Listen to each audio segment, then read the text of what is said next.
Also, I gotta say, this first week of having my implant in has been the best. Not having to stick my fingers in my mouth all the time is great. Well, I think for once we might have to have someone else do the recap since I wasn't there. It's true. It means Mary and I can do the recap again. The two of us together. I've got a great memory and she's got great notes. Perfect. I'm trying to say I don't have a good memory. I wasn't trying to say that. I was merely saying that my memory is typically better than average. And then he's really impressed with your note taking. Yeah. Careful, Dominic. Sometimes people interpret things that you don't intend. That's why I asked. Because my anxiety makes me interpret things. Idea took the desk, Yes. which was covered in Dietland's papers, and so Dietland was like picking up laundry and stuff off the floor and moving it around so that we had space. And the kitchen is long, like the left side, back left corner is the bathroom, back right corner is where her bed is. There's a window on the right side and on the left side. So there's window like in the kitchen, then there's a window over by like the desk. Because the desk is over by the window on the right side. Dana took the desk. I took a spot on the floor by the right side by that window. I don't know exactly where everybody else was sleeping. But Idea got a look at the druidic spell on her desk before Dietland cleared up the papers, like shoving them into a notebook so that Idea couldn't see them. Yeah, she kind of tidied up and asked if any of us wanted any tea, which to most people, we thought actual tea. To Erden, he's like, I understand what this means, and it is not tea. It's mead. Hence why we asked if Rada would want any mead. So she brought up mead for people who wanted mead. I observed the similarities between Erden and Dietland as they sipped their mead, and Erden like was scribbling on some papers, and Dietland had a book in front of her, and like, yep, they are siblings. I'll pass it back to you if you Yep. want. I don't think the party got up to too much else that night. Adea stayed up a little late studying, but less late than she normally does. Evelyn got up early. She made toast. Brina got to experience toast. And the party had toast in all sorts of ways, whether that was because we had honey and butter and jam. Mm-hmm. I think it was elderberry because it was elderberry because she had eaten all the raspberry. She ate all the raspberry. Some of us tried it in all forms. Some of us decided to put all of them onto the toast and then smacked it together in a giant sandwich. That would be Erden as his sister looked at him and is like, that's gross. What you can't even fit that in your mouth. And that's when he started just compressing the sandwich. Like staring at her and just compressing the sandwich. Total sibling moves. Like Medea woke up later than everybody else, but not as late as she usually does. The way I put it was normally when Adea wakes up to get breakfast, you question whether it can still be called breakfast. This time she woke up late enough that it was definitely breakfast time, just a little late. Yeah. It was brunch. Yes. Yeah. And she insisted on only honey for her toast. And halfway through it, attempted to find out if she could upgrade Erden's weapon. And then Erden insisted she had to finish her toast. Yeah, Erden made sure that Idea finished eating. Brina is, of course, going off the walls like, wait, you, like, figuring out that toast is bread that's been toasted. It's like, wait a minute. This is a new facet of the whole bread obsession in Brina. So she was quite happy with the toast. Dietland was very worried we'd attempt testing out the newly upgraded Bright Hearth in the house. Which they explained that they would not. Yes. So, because, I had asked Idea about her not being able to do the food and water spell anymore. And I asked her if it was due to her memory loss. But Idea said it was because she basically needs to rework her magic, which fascinated Dietland. The, like the fact that Idea had been using deific magic when she actually has her own, like doesn't need to use deific magic. Dietland's fascinated by that and is like, there are people at school that would be fascinated to talk to you about this. But Keelan has classes today, so she's asking what our plans were. We're basically just heading back to the library, but as she asks that, there's a knock on the door, and she's like, "Oh man, I'm late." So she's grabbing all of her papers and stuff like that, and it's Dewid, or I didn't pronounce that right, did I? Dewid? Dewid. Dewid? David? It is Deweed? Divith. Yeah, Divot. No. Divith. Can you pronounce it? Divith. Divot. Divot? So yeah, I'll put like a sort of phonetic. It's I would love the phonetics on that. But he's basically at the door to walk her to class. And thank you.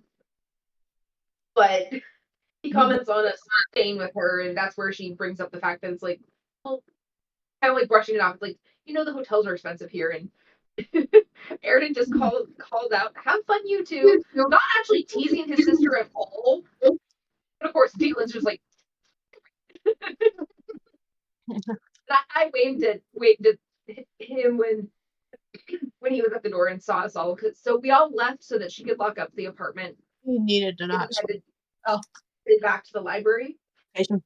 Passed by the zoo. Lots of the animals are still happy about the sun, but most people are still concerned with the sun. Rada, you and I went off to go work on finding you a new deity, and because you weren't here, we kind of stopped at that. So I will pass it over to you for what Idea and Erdig did. Yes, Idea and Erden, and I think Tooth accompanied us as well. Yes, Tooth stayed with you guys. Did anyone else go with us? No.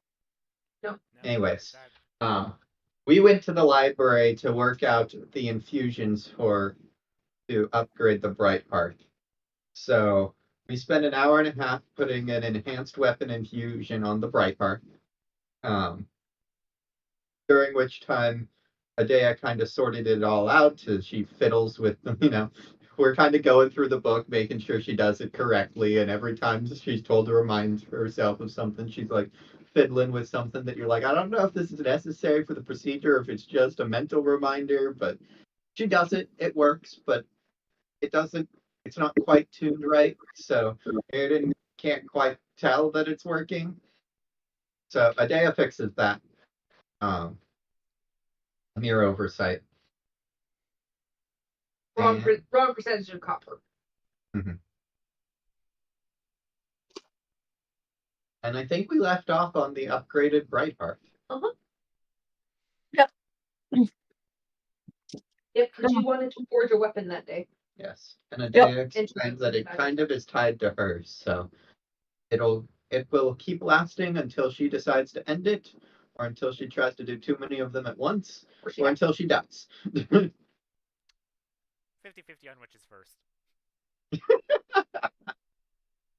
It's a toss up. No doubt. There are rules even for you day. Some of us should be surprised that Adea hasn't died already. I'm more surprised that Airden hasn't, but yes.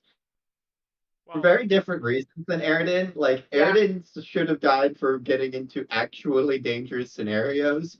Adea's hyperactivity combined with the let's just throw stuff at the wall and see what sticks Not to mention mindset molten metal. in the middle of a forest. Think about it. Our healing capacity is restricted to just whatever Erden and Brina can do at the moment. Oh gosh, yeah, because Rada in a way is kind of out of commission, isn't she? And whatever Adea still has that overlaps between her old and new magic. So try not to do anything stupid right now. Do it. No! Yeah, because I have a healing word, and protection against evil and good, but that's really about all I got.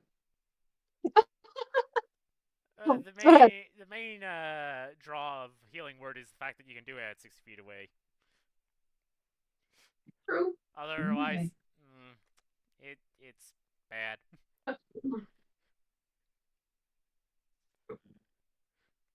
thought that I had One. Uh, I have one of the hands, right? So land based power. I think it was Heathen's Word. we were gonna start with Rada. I just forgot to put it in my spell list. Because Rada didn't get to play last time. Sorry, what was that? This girl is on fire. Too soon. Actually, we're not on fire, but the power company was concerned about, which is why our power was out for 45 hours. Okay. Oh, it was. Wednesday morning between 11:30 and noon to Friday morning.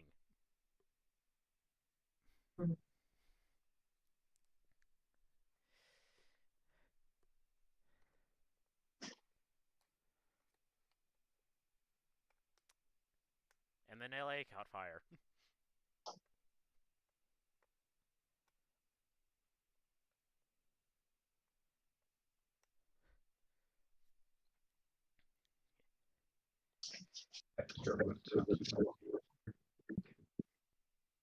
What Jen said was that she was starting with Rada. Yes. Say hi. Say hi, Alice. No, Hi, look up. Alice. Say hi. I'm not gonna drop you. Yeah. I like how he looks at you and is like, you sure? He almost knocked me over in the hallway.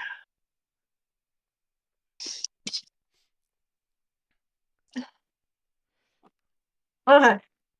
So, what is the plan of attack today?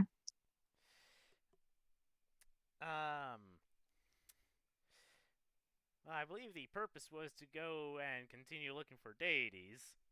Uh-huh. Suppose Bruno would notice that since I believe she's fairly talkative, that Rada kind of responds with the answers you give when you're not fully paying attention.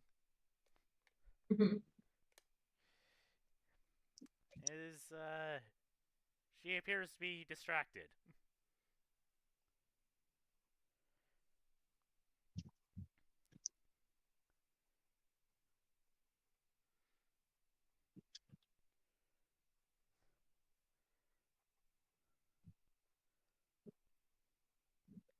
In my head, I think we're just like going back up to the level that we'd been on the day before, where we were doing our research. So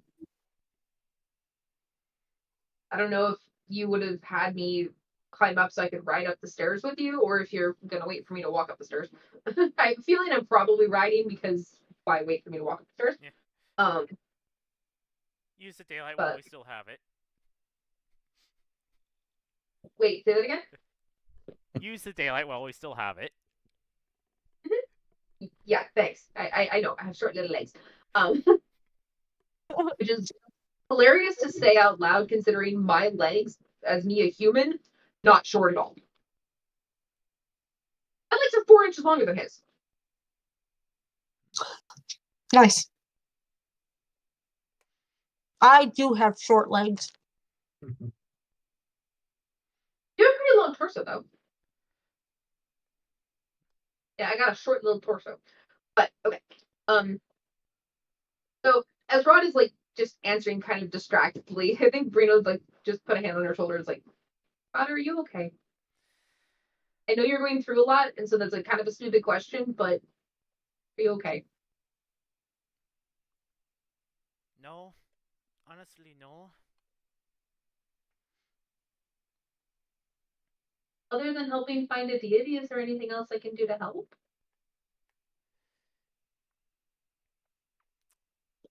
A hug would be nice. I will gladly give you a hug. Brandon just gives her a huge hug. It's like, of course I can give you a hug. You should have asked for that earlier. You can always get hugs.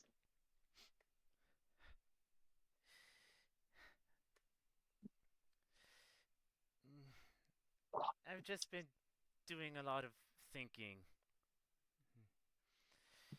Not necessarily the best kind of thinking.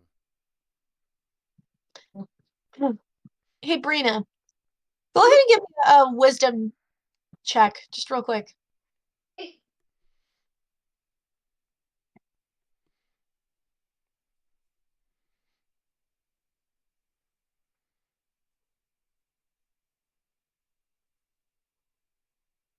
17.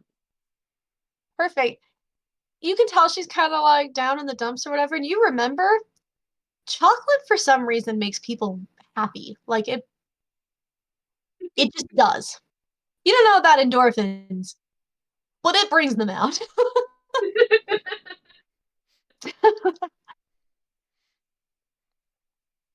I know I have like I don't know how much left of those um ingredients I have for that hot chocolate, but at the same time, because I don't think I have any actual chocolate. Like I have like the fresh cocoa, but that's mostly like we don't have any chocolate bars or anything like that because that's not a thing yet. There. What was that? I just don't know if you would have noticed. Rada would have, but I don't know that Rada would have cared or said anything. So you know how like campus libraries have like little cafes in them? Mm-hmm. There is like a little cafe and a little store in the center of this uh library. I remember this being brought up at least once. Yeah.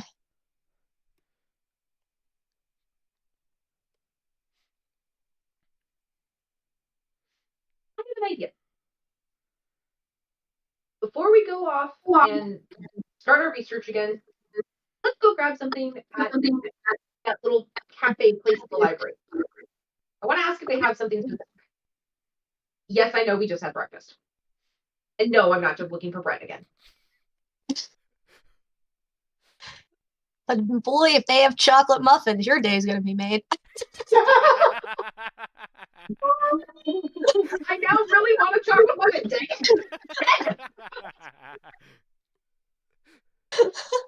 Fine, I really want a chocolate muffin.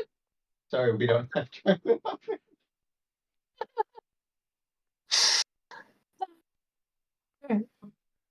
So you get to the little cafe, and it's got,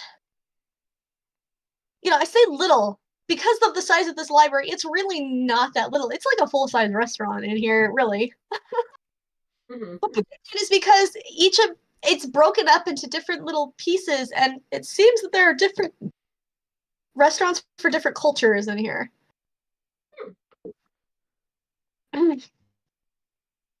Like, there's a stand that um definitely Gaulois, like you recognize the long breadsticks that they have, the baguettes, sitting in a basket, and lots of fluffy pastries, because that's what they do. I'll take You note of where that is for later. see one that looks um like it has a sign that looks like it's pouring mead out of a horn. So you're like, hey, that's probably Saxon. That's something that Airden would like. um, and as you're going through, you find one that does look like it comes from your neck of the woods, from Yay. not necessarily your island, but from the mainland. Okay. It's got a quetzal on it, one of those very beautiful green and red birds with the really long tails. The tails, they're probably as long as you are tall. And you're like, yeah, that's probably the place to go. Aim for the one with the kettle. It's the big bird. The quetzal. So you get over there, and it definitely has A lot of familiar things on there. Lots of things with chili powder in it. Mhm. And they do have a variety of chocolates Yay. and churros because I love churros and why not? Churro. You don't know what a churro is? Oh, hold on. What's They're a only churro? the most delicious things ever. They are cinnamon. It's fry bread with covered in cinnamon sugar. In A the churro? form. A churro. Oh, sorry, it doesn't sound like churro coming through. I know what a churro is. I just like how you're pronouncing it didn't sound like what I actually understand. So, okay, I know exactly what that is. Okay. Churro. They're so good. Mm-hmm. Actually, I went to a place that actually offered a dippable chocolate with it as well. Oh my Ooh. goodness. Some of the ones I like, they'll fill with cream. Oh yeah, no, those are gorgeous birds, and their tails are There's a super good. Mexican restaurant in Craig that fill them with like strawberry cream or raspberry cream or lemon cream. Oh my gosh. Yeah. And they're like a foot long. They're longer. I'm like, I think they were like 16 inches. It was ridiculous. They were so long. Curious if they were a bird of paradise. They were not. I No. see that we're gonna have some people going to Craig soon. No. Not me. So are there? Let me get like. Huh? Sorry, I'm trying to figure out what I'm doing here.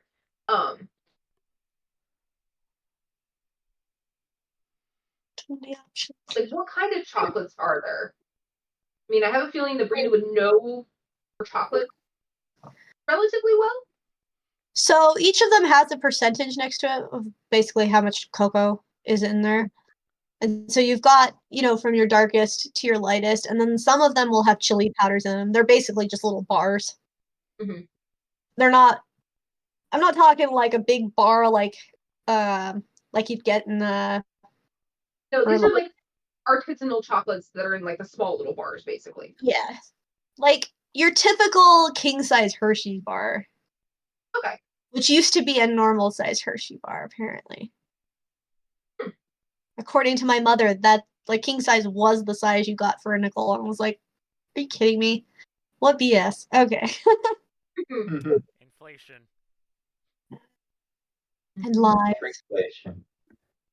Well, Lay's is pulling the same thing now because your party size or family size or whatever Cheeto bag is just a normal sized potato chip bag. It's not as big as the other family size stuff. I'm like, you lying sacks of potatoes. Don't forget they're 90% air too. Don't compare them to the sacks of potatoes. Potatoes are better than that.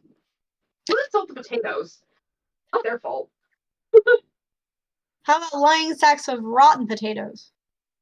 Okay, go for it.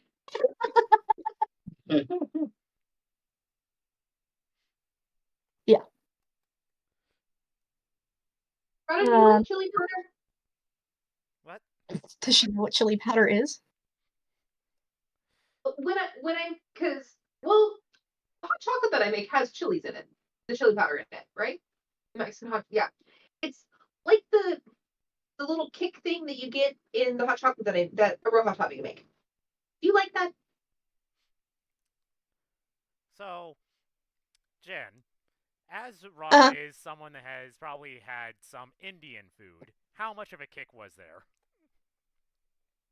Compared to Indian food, not much. Yeah, I was gonna say most of the peppers that make up that show Asian food didn't show up in that cuisine until the 19th century or 20th in some cases. Yeah, because I think the spice level of pepper. the Indian food that she would have had is not likely the same spice level as it is now, right? Yes. Hang on. They have a lot of spices to work with, but not spicy spices. Yeah, so Peppers weren't even brought to the other side of the world until almost the 1500s. They wouldn't have had anything like that. Like curry would have been very different back then. Because I was going to say, I'm pretty sure that's a New World plant. Mm-hmm. Yes.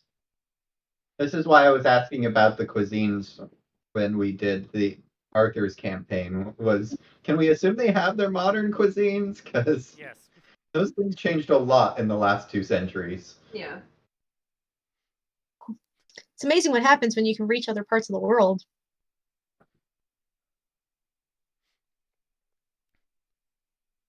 So yeah, actually, in that case, too, yes, there was quite a kick.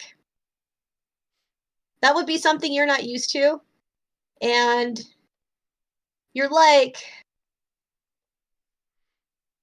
I'd say it was like doubly so for you because you've also got like a lot of that horse in you as well, and horses really don't like peppers.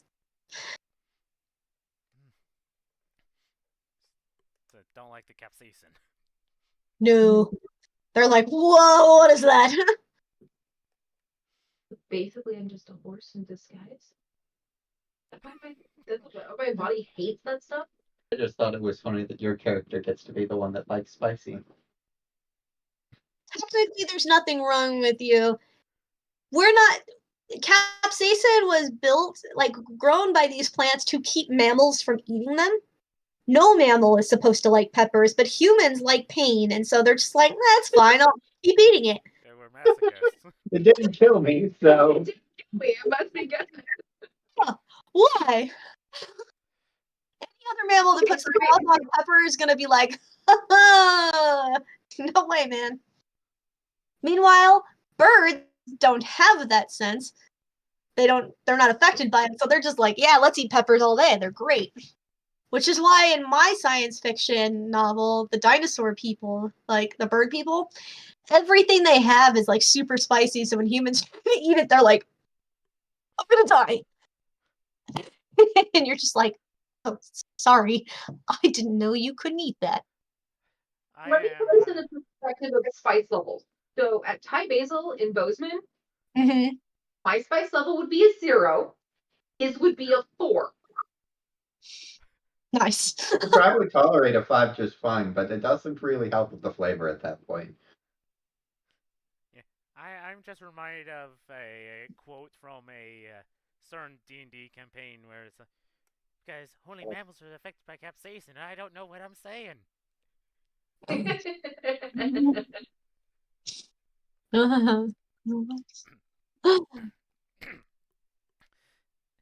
Okay, so Rada's response to Brina's question would be Probably about that much would be fine, if a little less. okay. I could just go with one that doesn't have chili powders in it. So Brina's just like, oh, like looking over her shoulder at the chocolates down there. It's like, do. I will say, because you know chocolate so well, the darker it is, the more endorphins it does release. So the happier somebody is when they eat the dark chocolate, which is something that I personally hate because I really don't like the taste of bitter chocolate. But apparently, The other thing that we're not Dark supposed chocolate to is like, best bitter chocolate. things. They taste bitter, so we won't it's eat not. them. what did Megan say? That it's the best chocolate? Yes. Dark chocolate is best chocolate. No. I like dark chocolate in small amounts and in specific instances. Like, I don't like the super, super dark stuff, but like the dark. Are you going to bring that to me? No, you're not. Oh, I could. Like, I'm like, now we're talking about I dark have my chocolate. and I Ghirardelli want it. dark chocolate raspberry squares. These, love them. Totally Yeah. adore these. They're all right. I like those. But I also like, or like a dark chocolate Hershey bar. Like those, that's about as dark chocolate as I get. This is what you're gonna get for Rada.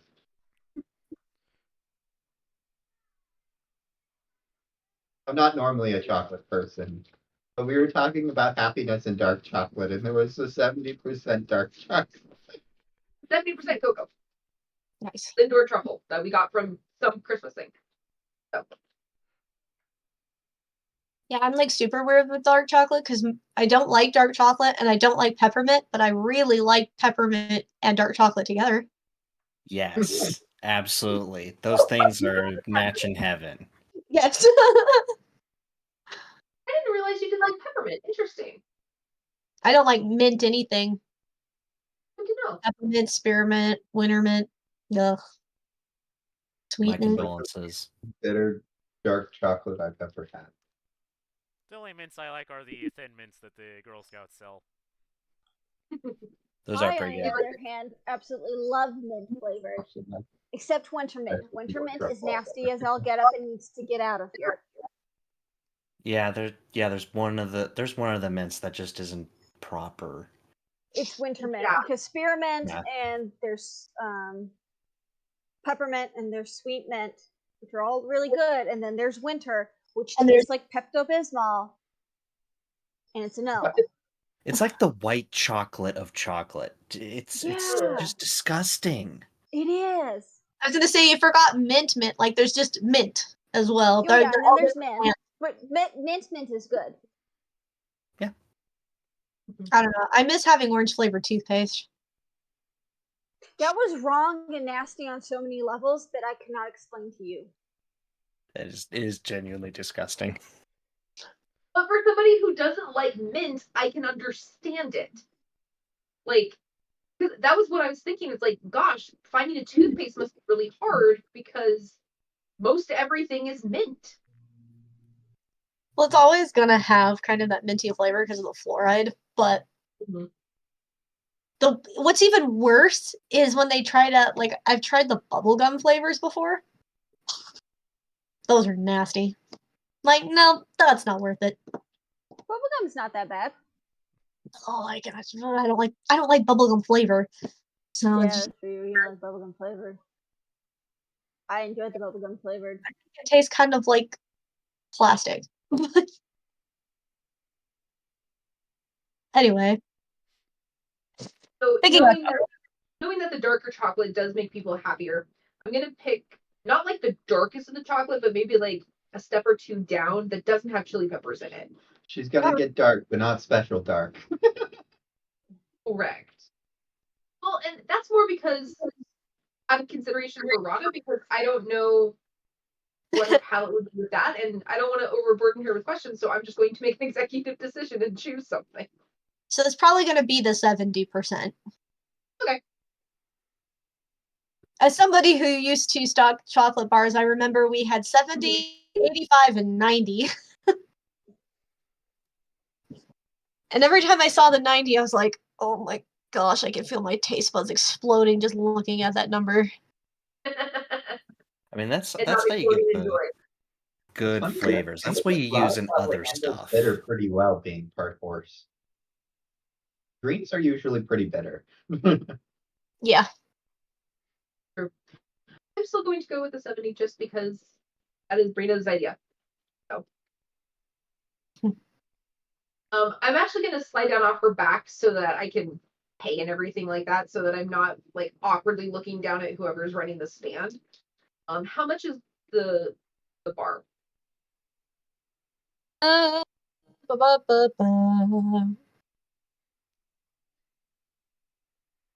it's not gonna get one for herself. I might still get one for myself. Let's I'll probably get like, even though like the darker ones do make people happier, mine will probably be somewhere like around the middle. I'm a milk chocolate kind of a girl. we'll say it's about uh 7 copper. That's the good stuff, man. Mm-hmm. So 7 copper each, or for 2. I'm assuming for each. Each, yeah. Because I wanted to get one of the lower ones for myself. Probably about like a 50% maybe, just like nice half and half kind of a thing. Mm-hmm. Are you getting a plain one or a chili one? I'll get a plain one as well. Okay.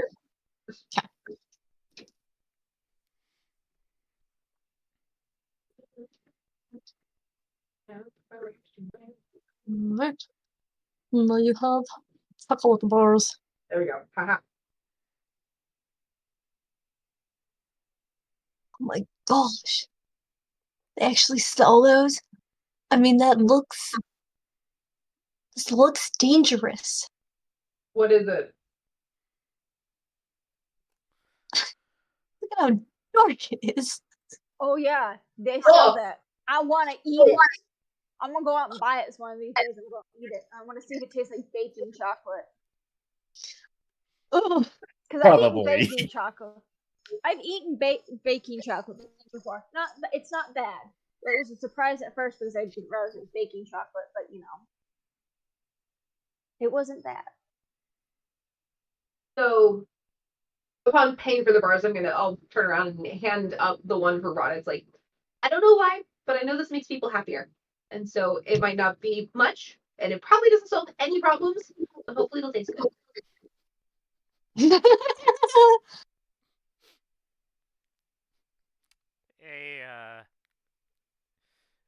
A small smile creeps onto Ra's face as she internally laughs at what Brina's saying.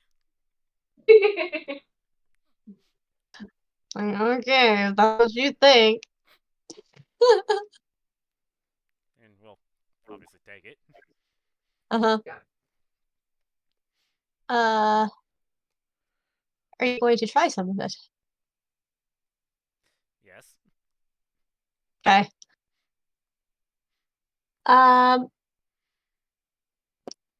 Brina? Will you roll a d4? The D4. Okay. That is a 1. D4 roll? A 1? I'm not worried. You're gonna get 1 temporary hit point for the day. So you feel marginally better. I'm sorry that my dice roll was so bad. Hey, I'm in.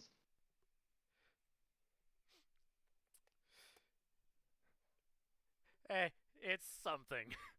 It's like, oh, that's actually, huh.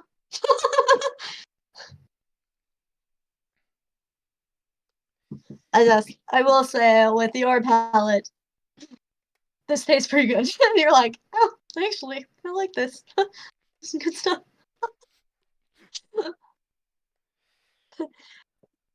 Whether you choose to say out loud that you do feel a little bit better, it's totally up to you. Thank you, Brina. You're welcome. And now we should probably go and research so that we can actually do more active work on. I won't say fixing things because it's not really a fixing situation, but more new path forward situation.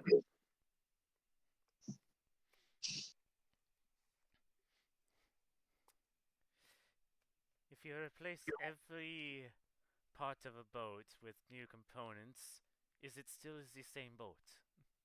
Oh, you want to see the sequel? What? What did Megan say? Sorry, no, that was my phone was doing something. Okay.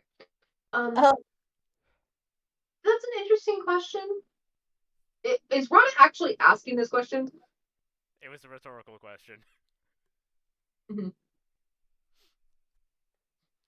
Say more to Brina's herself gonna answer than it anyway. Like, what? it was more to herself than anything, but it was out loud. Brina's just gonna be like, it's an interesting question. Technically, it's still a boat. I don't know if it's necessarily the exact same boat if you replace all the pieces. But it's technically a boat. And on one hand, as long as the boat is worthy and gets you where you need to go, does it have to be the same boat? I mean, granted, we haven't had a lot of good luck with boats, so maybe this is not the best analogy. I'm sorry.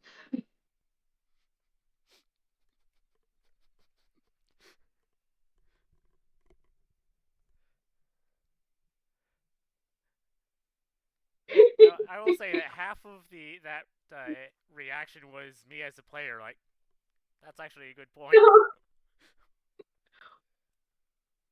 Well, my thing is like, as soon as you ask that question, I'm like, I've heard this because historically speaking, like there's historians that'll argue about things like that. If things have been so repaired, is it actually the same original thing? It's like, yeah, but in this case, it's like it's still a boat. And Brina knows how to make boats because that's part of what her people do. It's like, so this is a good analogy for Brina because it's like, yeah, no, that's a good question. But at the same time, does it matter that it's the same boat? When simplicity actually helps things. Brina may not be the smartest person,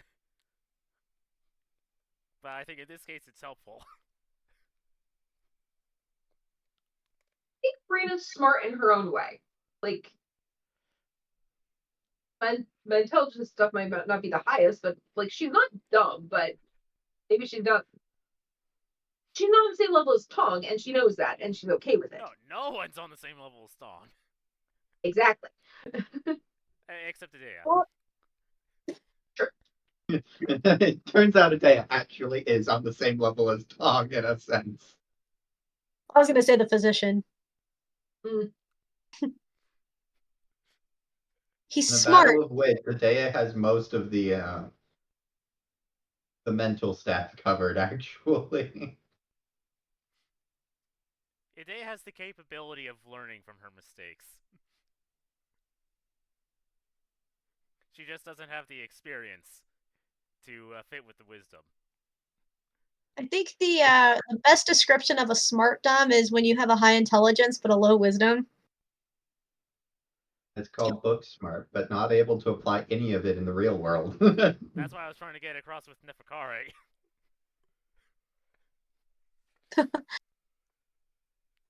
Adea's only missing 4 total points in mental stats. Nice. Alright, so you guys managed to get back up to where all of the deity religion stuff was. We got a similar plan of attack, or are we doing things a little differently today? Let's see. What was the last plan of attack? You had a couple of deities in mind last time. We looked at a lot of light gods and dawn and dusk gods and Yeah. not by topic. Searching by domain, essentially. Yes. Yeah. Let's continue searching by domain. I mean, I don't really want to switch what domain Rada is. So. Okay. Twilight domain is really nice.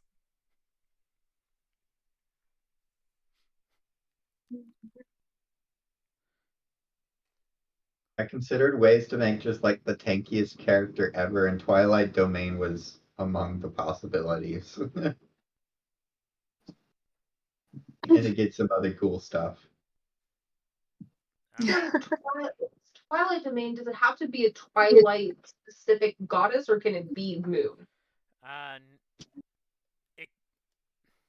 So the examples that they provide were lunar deities. Okay. Yeah, I was gonna say there's not really Twilight deities. You get like dawn and sometimes dusk. Usually it's dawn or moon or sun. There's not. And I think sun is going to be more so the light domain for mechanics purposes. Mm-hmm.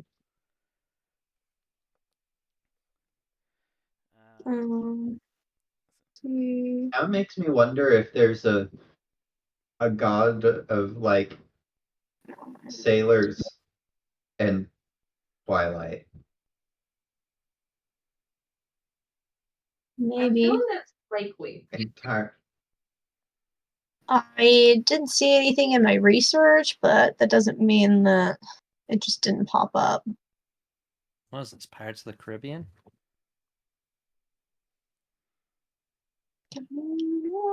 Why is the rum gone? I do know that a lot of death deities. When I looked up Twilight, and I was like, "That's weird," but okay. But that makes sense, like the twilight of your years, the twilight of your life, like that Mhm. terminology is Yeah. often very much associated with death. So that actually makes sense to me. But it does not make sense for Robin. I was just thinking of nautical Twilight, and and then that random thought popped into my head. So yeah, the flavor text is that Twilight transitions from light into darkness, often brings calm and even joy as the day's labors end and the hours of rest begin. The darkness can also bring terrors, but the gods of Twilight guard against the horrors of the night. Clerics who serve these deities, examples of which appear on the Twilight Deities table, brings comfort to those who seek rest and protect them by venturing into the encroaching darkness to ensure that the dark is a comfort, not a terror. That's very much Robin.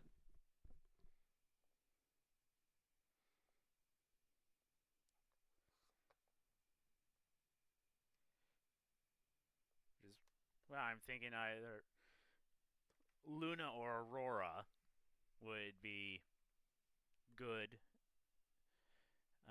examples. It's just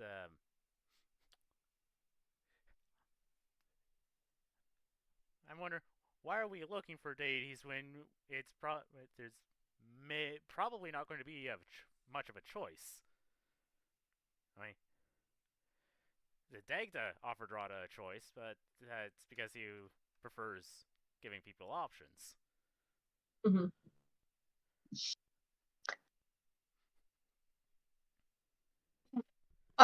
What is it specifically about the Twilight domain that you like? I like the channel divinity. And I'm sure the rest of us who've been through the Twilight Divinity or Raw's Twilight Divinity really enjoyed it. That's the temporary hit points, right? Yes. Well, temporary hit points, or you can get rid of either the charmed or frightened condition. The 300 feet of illusion was nice. So I think that's pretty similar to like a regular sanctuary, right? Maybe. I'm trying to see how I can make, because I don't want you to feel like you can't pick other options.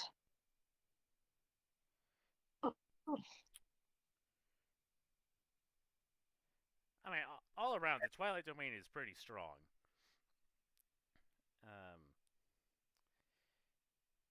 Also, where your wings come from. Mm-hmm. Yeah. Which we want. We want Robin to keep the wings. So that's one of the things I wondered about that, because flying is going to have to be an air deity. Yeah, flying, I'm fine with doing without. It was nice while I had it, but yeah, I want to make things make a little more sense, because some of these deities don't actually fly, but like because you're in that domain, it'll let you fly. And I'm like, well, if the god can't give you that power, it doesn't make sense. The channel divinity. I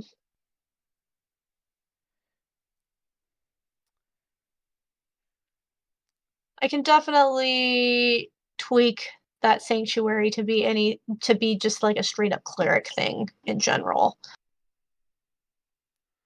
Because there's really no point in not having a sanctuary for your cleric as a deity. Yeah. Does that make sense? And anybody there, because obviously they're with them for a reason.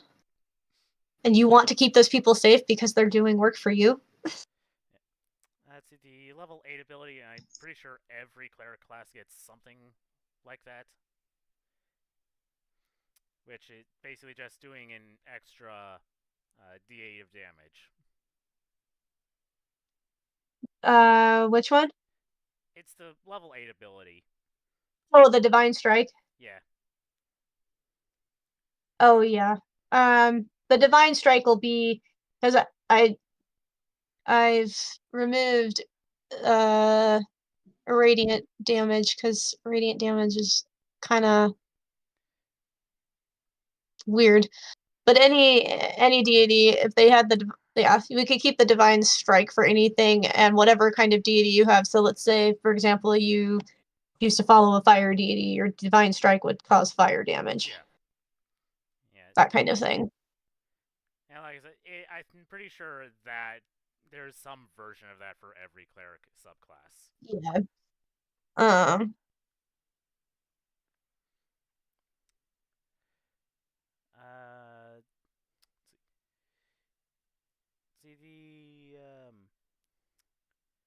See To say the only thing that might really be lost is dark vision if you don't choose basically either a lunar or a death deity. which I may even say that like a war or an ice deity would have that because a lot of the times ice is in cold and dark. Because usually light is what is going to melt your ice. So you might be able to convince me that an ice deity would have the dark vision, but primarily it'd be your lunar or your death deities. And you can probably talk me into a war deity. However, I do not see Rada serving a war deity. Nor do I. Possibly a death deity if it's the right death deity, but I was it's kind not of all. curious about protector deities. I don't know how many there are, but there have to be some. There's peace deities. So let me go see. Like Brigid, or Freyr, or Vishnu, or those are the ones that I think would be most familiar to people. The rest of them are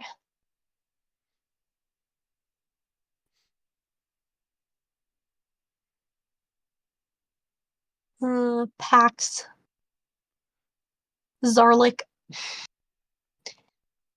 So peace deities would definitely be a protector deity. And there are healing deities as well. Like Freya, Jovis, Babalui. I love that. Babalui. Olin. Mojang Dadi.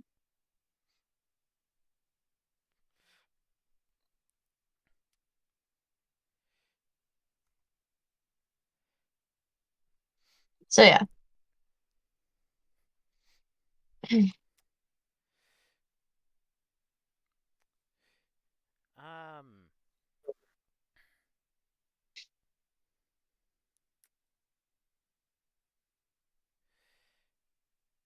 So Rada has a big draw towards Luna because that is the most similar thing to what she has done. Okay.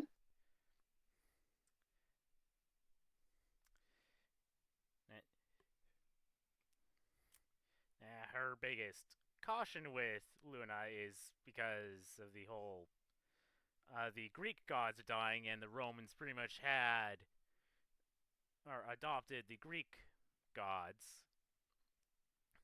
There's a question, but if Luna does come a knockin', Rada will answer and accept. Pretty much. Okay.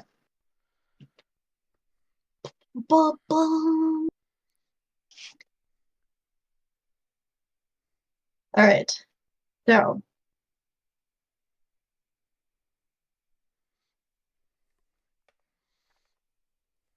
trying to think how to do this, how best to do this. I mean, if Because yeah, with the cleric, it is the deity has to come to you, so you have to try and like get their attention, I suppose, in a way that might draw them to you. well, if we were to say Luna, then or any other nocturnal deity, then probably contact at night when their domain is active would probably be the most appropriate thing. Yeah.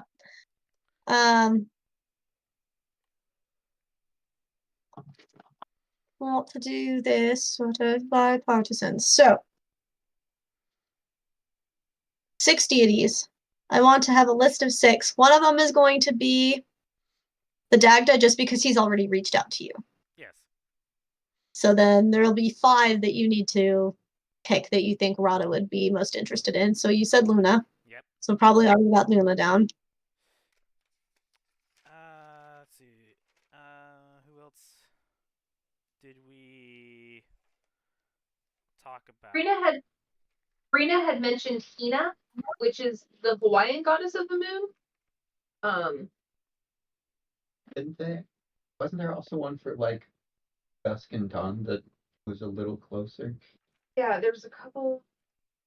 I'm gonna stop trying to look on the internet and just look at my notes because I wrote these things down.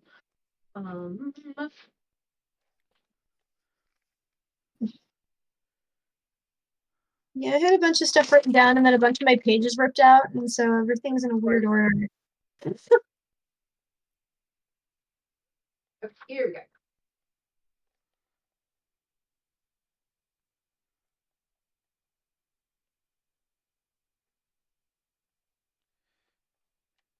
There's Monty, Knox. These are things that were just written down. I don't know if these are actually.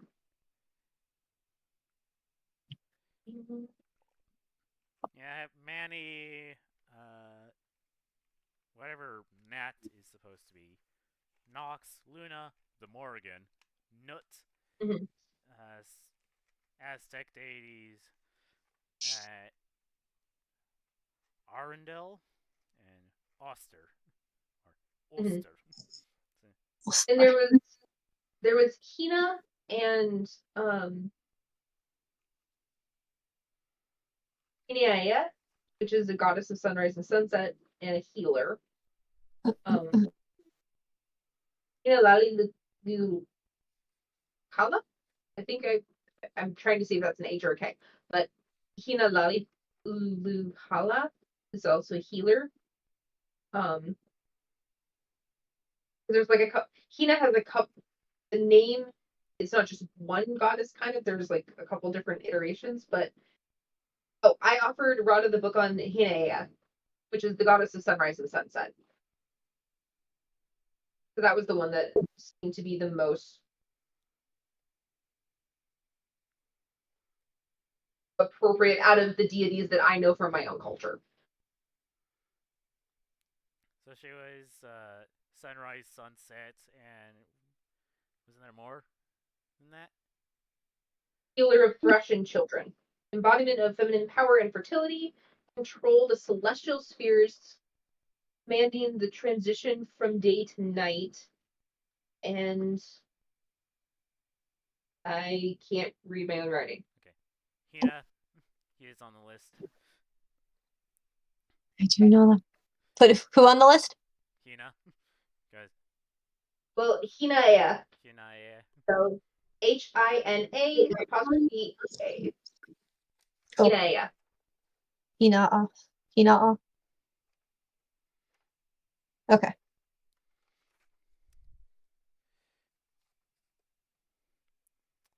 So we need 3 more. Yep.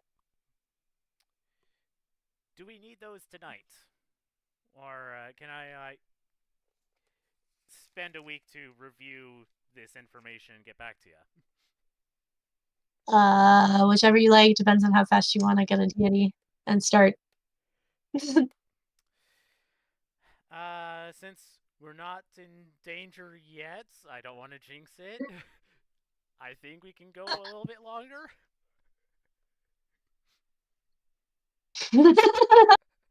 And just like that, Tooth's gonna blow something up. No. Unfortunately, that's probably not going to happen tonight because I'm starting to fade and I'm going to probably head to bed soon. Mm, He's been hanging out with Airden and Idea. I have Yeah. a feeling he needs to hang out with Airden just to make sure that he doesn't get arrested by the police of the library again. fair enough. Airden's the one that vouched for Tooth, so in my head, and by all means correct me if this doesn't work, I kind of see like the library viewing Airden as responsible for Tooth. Yeah, kind of. It was a delegated responsibility.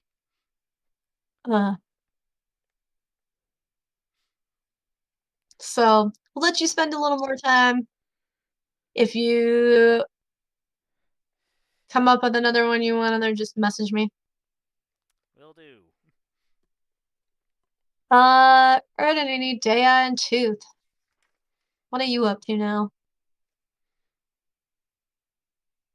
Dea's probably going to be studying her books that are in the library until mid-afternoon, at which point she will be going out in search of materials and a place to make a weapon. Okay. So we'll let you do some studying then. Give us a little bit of a time lapse, and then so we'll start with Erden and Tooth. We'll come back to Idea. You can give me some like intelligent. Let's go with wisdom rolls to see how much you're retaining as you read. They're the same role, but okay. Okay.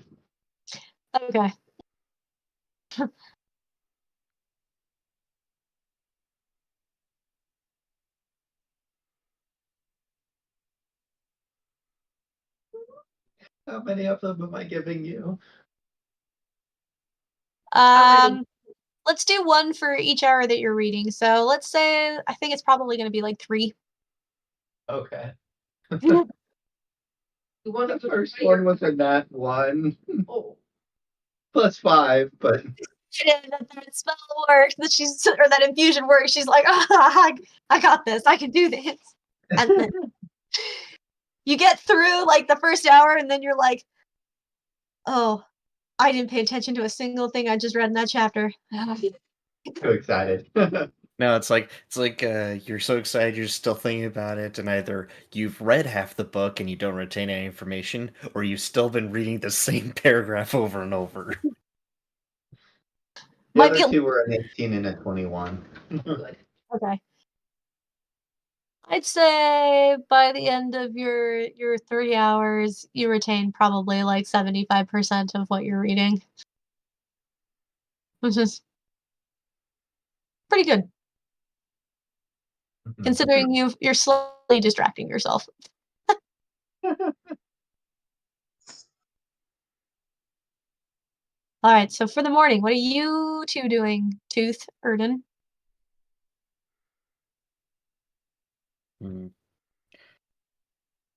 Ern's gonna. I imagine it'll probably be in the same area, or at the very least, the same floor. That Ern could look up, I guess, interactions between like not different schools, but different classes when it comes to magic.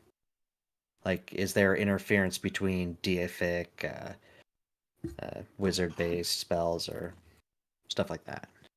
Okay, give me an investigation. See if you can find this topic that you're looking for.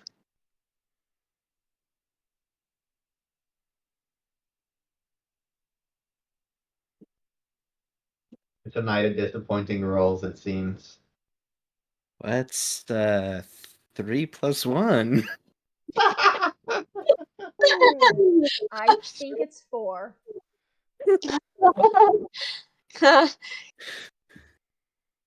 You're still kind of reeling over like this weird change to your sword that you can't quite explain.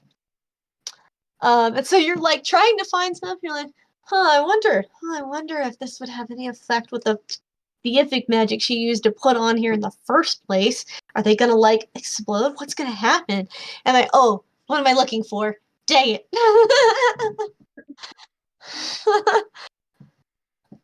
I was gonna say Tooth is probably just grabbing books, interesting, going through it, jots down stuff that he likes in his notebook, puts the book back while following Little Jordan. does he know that Adea still has that spell. If she had to modify it, she probably could have done it. So.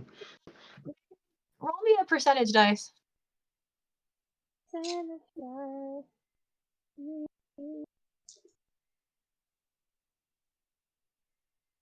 I rolled a 10 and a 0.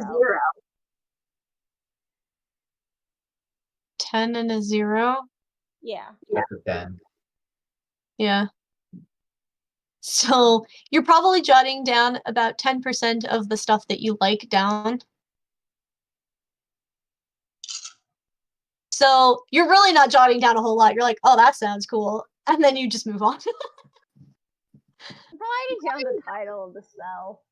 The title, maybe some of the things it's saying that you need, like if it's like, hey, you need a feather, or hey, you need to make sure you say these words, maybe mostly close to this, and you're like, I can't really spell that, so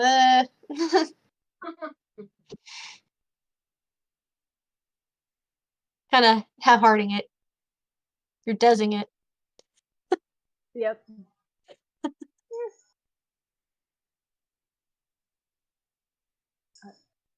I think I'm gonna head to bed now, but that's pretty much what Tooth's gonna do. Okay, Alright. sounds good. I will say, Ernie probably notice that he's like opening books, jotting random things down, and then just closing them almost as fast as he's opened them up. It's weird. We're not sure what he's doing. If he thinks he's trying to look smart or something. I'm not gonna lie though, I imagine that he's doing this while he's actually in Erden's bag, and he's just like, and sticks it back. He's just like, yes, I have designated that Tooth is just the little gremlin that lives in Erden's bag now. Okay. I mean, in one of our campaigns, we had a kinder who lived in the bag of the grizzly bear that one of our other players adopted, and he named that bear Gunny. So we said it was her Gunnies. Lived in the gunny sack. It's basically a saddlebag like the ones you put on dogs when you go on hikes. But for a bear. Look, it was a lot of walking to get from Erden's sister's place to the library. His little legs are tired. And Erden has a really comfortable bag, okay? Tooth has even put a pillow in there just for himself. Imagine Erden's going through there one day trying to figure out where he found something. He's like, why do you put a pillow in here? A leprechaun-sized pillow. What? This fits in his fist. What were you gonna say, Mary?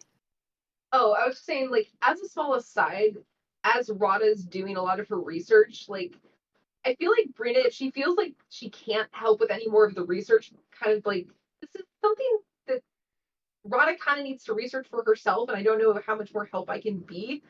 Probably what she'd do is go off to one of the other locations and grab like some more books to read, but come back to where Rada is so that she can just kind of keep her company as she's reading through stories and stuff like that. Okay. Then she's there so that she can still help Rada, but a lot of the in-depth research is going to be something that Rada's going to have to do more than her. Yeah. Are you gonna wander far off back to like where the other stories were, or are you just gonna see if there's anything nearby? I think I'll see if there's anything nearby first. If there isn't, then I'll let Rada know, like, I'll be right back and go grab a couple books that I had seen before maybe a couple of the Taliesin scrolls or something like that. And, Go ahead and give me an investigate Mhm. for that first part, just to see if there's anything nearby. ooh. I have a feeling that this is gonna get no. Investigation. That is a 7. You're so close. You do, as you're looking around, you're like, a lot of these you're just like, I don't know that these are like gonna be good sit down reads type thing. But you do find a section, and you can't there doesn't seem to be any writing on the outside, but they do have little birds drawn on them. I do like birds. They do look predatory in nature. They have the little talons and the little hook beak. I prefer songbirds, but this might be interesting. You gonna grab one? Yeah. So when you open it up, at first you're like, whoa, I can't read this at all. But it does this weird thing where the words go all wobbly for a moment, and then suddenly it's in a language you can read. And you realize it's like the history of the Merlins and how, yeah, like how a Merlin is called and what their jobs and duties and things are. And it has like it might not be the story I was looking for, but I'm going to go back and sit by Rada and read that. You went looking for copper and found gold. Dude, I went looking for silver and found diamonds. Is what that feels like. No, you went looking for silver and gold and found a peppermint mine.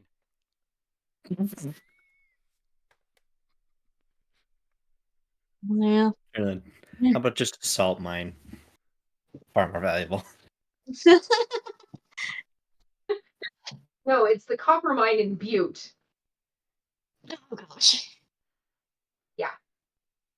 Considering at one point the majority of the world's copper came out of that place, that's what I found. You can tour the copper mine here. They let you go look in the big hole. I really want to go look in the big hole. Don't go look in the you can't go look at the Broken Pit anymore. No, it's filled with water. Very toxic water. Yes, because there's somebody that they hire to shoot at the bird, not to kill them, but to scare them away from the water so they don't land in it and die. It's still one of the most interesting jobs in Montana. Indeed. I've been there. Me too. Me too. Okay. Brina's gonna learn about Merlins. All right, Erden, you're not sure what's going on right now. You are welcome to try again now that you're like, wait, you got distracted by Tooth grabbing books randomly, just like watching him, like, what are you doing? And then you're like, wait, I'm supposed to be looking for something. Yeah, probably thinking about implications. Then realizing, wait a minute, he's taking things out, but I'm still walking, but he's putting stuff back. So now everything's disorganized, probably. Back in the right spot. What was that, Jim? Oh, he's definitely not putting it back in the right spot. There's gonna be some librarian coming along. Some poor librarian's about to have one of the worst days. Especially with A how fast clerical Tooth nightmare. picks them up. Yeah. Watch it be Demon.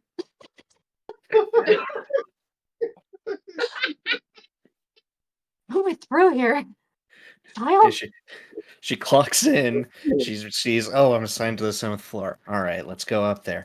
Yeah, so could you just go over to like those 7 aisles over there? Someone touched the books. Could you reorganize all that?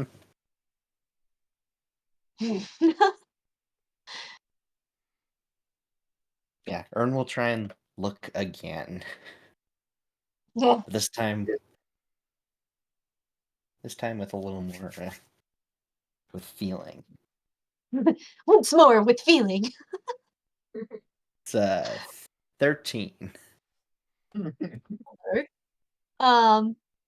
You don't exactly find that, but you do find a book that is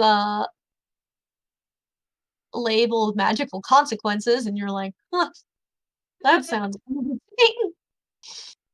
And you open it up, and it's a fairly big book, like think textbook. Yeah, yeah, college textbook, and it's got different sections where it's like, all right, here are the consequences if you try to use deific magic when you don't have a deity. But you do possess your own magic. Things may backfire. Plot. Here are the consequences if you try to use magic when you don't have any magic. Usually nothing, but sometimes you have just enough strength in that magnetic field that it just has basically the same effect as wild surge. And then there's like, what are the consequences of trying to use magic that your deity doesn't provide you with? Like, let's say that you support an air deity, but you're like, I want to cast fireball, and it's like, oh, No. As an air deity, you might actually make that fireball worse than it should have been. Or you could just suck all the air out of there and cause other problems. You know, there are consequences to these actions. And then there are like consequences to mixing certain chemicals with each other. That if you don't have the proper training, and you see like it looks like paintings of like buildings that used to be there, but now it's just a hole in the ground, and you're like, okay, sure, get that. Your deity. Actually, I imagine Ern probably recognizes a few of them because younger druids, through their learning, probably accidentally did a few things. You'll see that there's a really, really big section on druidic magic because druids have access to so much more than most people do just because of the way their magic works. But they're also human, which means humans don't necessarily like to follow the rules all the time. They're like, nah, I know better than anybody else. And you're like, dude, don't do that. And then bad things happen. So there's lots of, please, if you have discovered that your area of magic is air, don't try to do earth magic. It's not a good idea. I'm begging you. If you are a fire druid, don't try to do water magic. It's not a good idea. And there's lots of big red writing in there like, don't do this. Don't do this if you blah, blah, blah. And it's like, hey, if you're not human, don't try to do it the druidic way. It can kill you. Don't do this. Your body is not built to take on druidic magic. It's built different. What And you're then saying some... is Huh? what you're saying is if Adea didn't look the way that she did, she could pass herself off as a human in regards to magic real easily until she tried doing druidic magic. Yeah, and then Quite surprised stupid thing. yeah, it's gonna be bad. It does say that if you do have human blood in you, like if you are part human, you might be able to access druid magic. It's not going to be as potent, so please be careful. We don't want you to hurt yourself. The druidic magic really is done best by pure humans. But say you're half, a quarter, 3/4, you should be able to do some of it.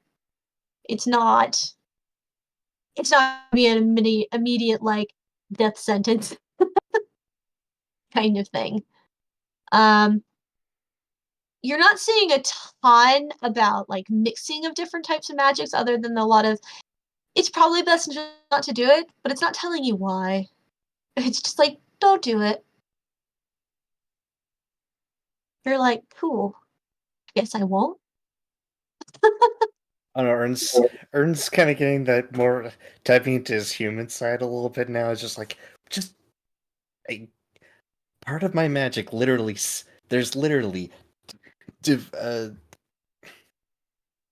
there's literally a spell called Divine Smite that is specifically designed around giving me a magical effect with whenever I hit. I need to know if this will backfire with whatever a day is doing.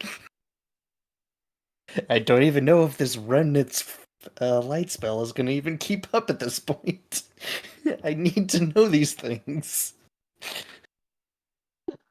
It's like, My ability to help my friends in a fight is on the line here.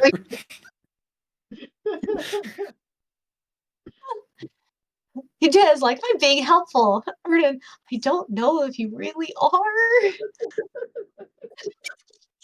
But I'm too nice to say no.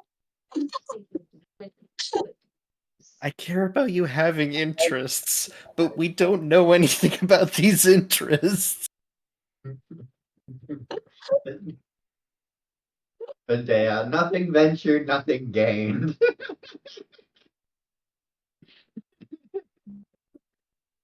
You sure? Giggles. Erdit, high or low? Low.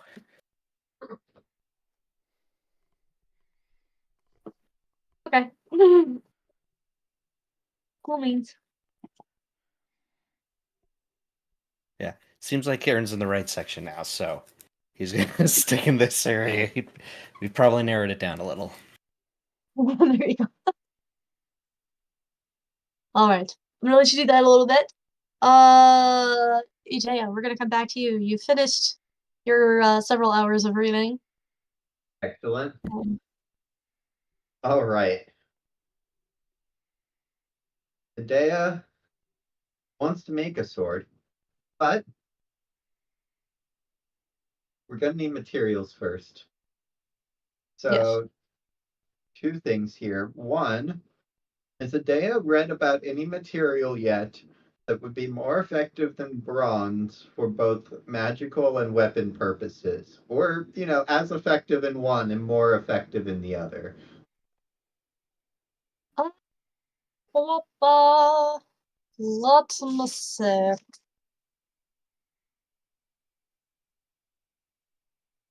Because right now, bronze is the best she knows. She knows she can't use iron. Um.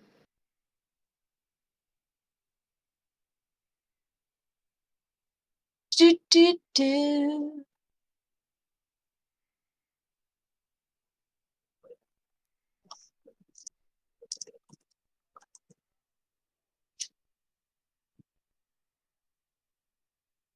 Ooh, looky there.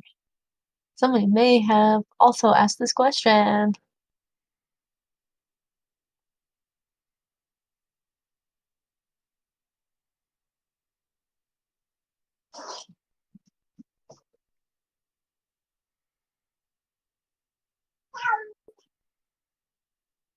Oh, help us. Um.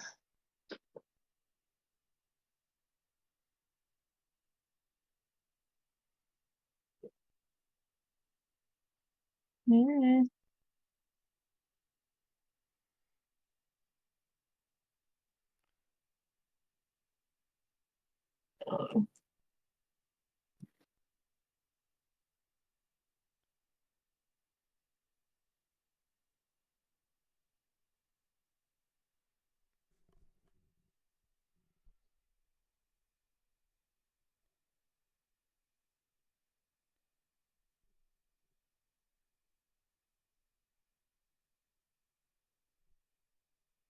Um. Okay. Let's see. So, in your you're saying in your readings, have you found a material that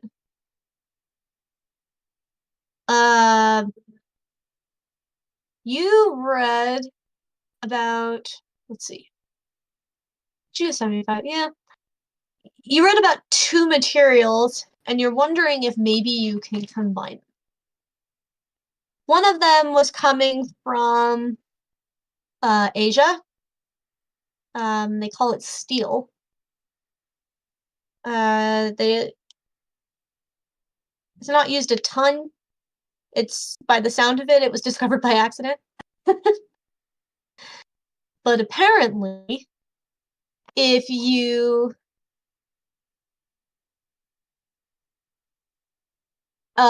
mix iron and carbon together in certain proportions, it makes a really, really strong metal. And if you can get the proportions just right, you might be able to, because iron, sucks magic up. It absorbs it and it prevents it from working. Mhm. Copper, on the other hand, is the opposite. Or copper. Carbon is the opposite and will actually reflect that that magic back out. So if you can make it just right, you can make it do both things when you want it to do one or the other. And you can make it particularly strong with like reflecting that magic back if you add something called molybdenum to it.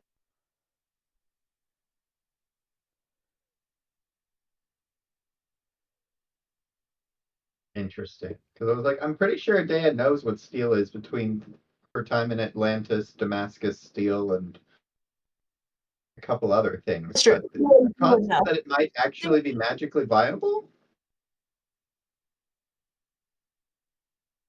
Well, so the only part that you're really not familiar with is the molybdenum. You're like, I don't know what that is. It sounds cool though. Molybdenum. Right.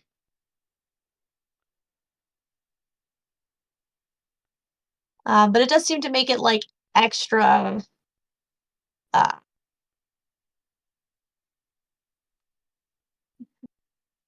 um, extra strong and heat resistant.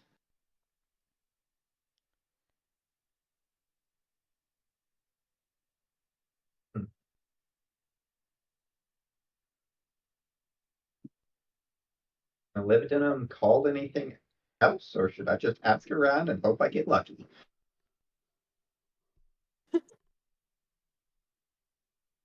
Molybdenum's probably a good idea considering that we have a fire goddess who's out to get some of you. Right.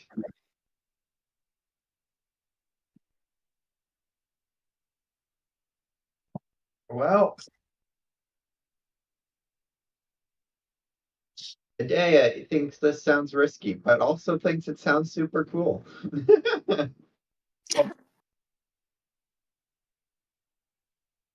Okay.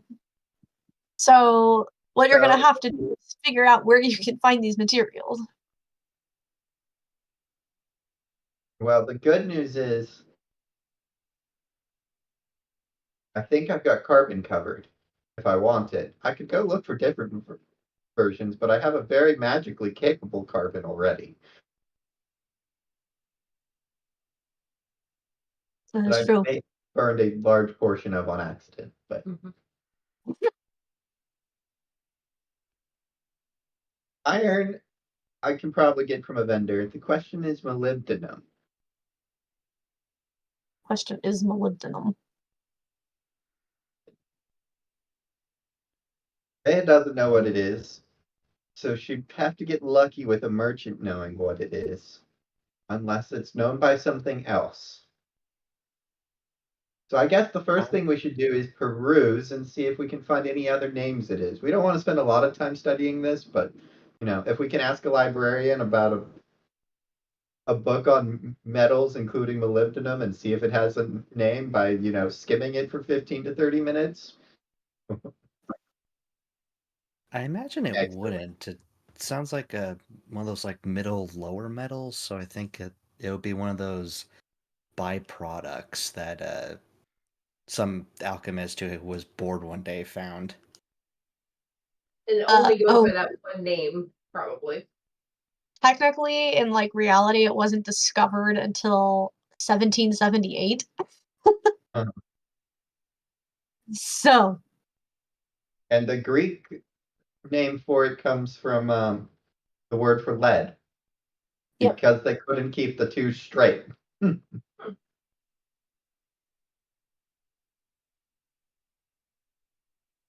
So you're either looking for molybdenum or lead that is probably not lead. Lead that is probably not lead. Lead. Like Lead that isn't toxic, maybe.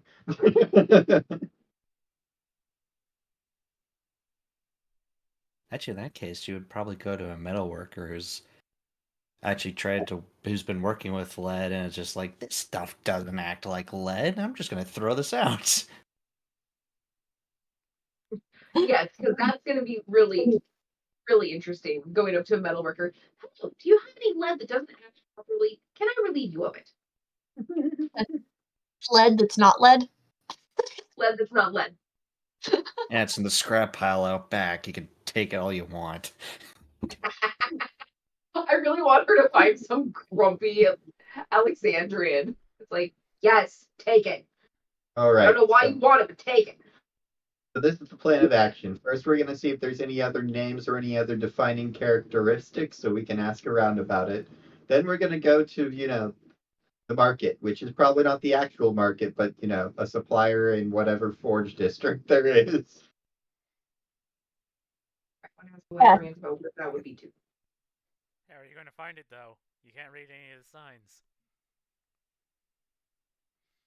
Maybe they're still in Greek? Probably not.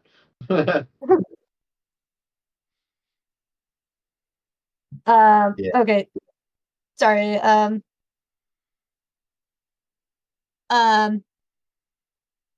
sorry, I was looking at lead, like what lead versus molybdenum look like, so I didn't hear anything you said. Just for future reference, lead comes in cubes, molybdenum does not.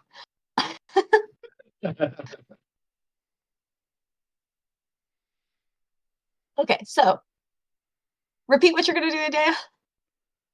All right. So first, we're doing that, 15 to 30 minutes of research to see if it goes by any other names or if there's any defining factors that we can use to better identify it. Molybdenum. Next, we are going to go shopping, which probably doesn't actually mean going to the market, but probably more means looking for suppliers in a forge district or something similar so that we can go get iron and molybdenum and probably just those two.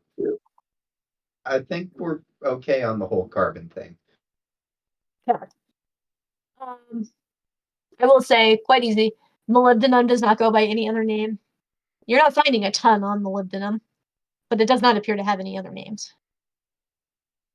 Just the one. Um,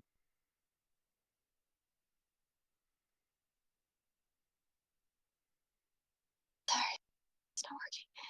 So once you got that research done, you said you were gonna go look Yeah, I for. might need to ask for some directions to like a forge district or like a metal supplier or something like that. Yeah, if you go to one of the help desks, they might be able to help you with that. Yep. I think Adea will do that on her way out. Okay. So the front desk. Yes. Let's see, high or low?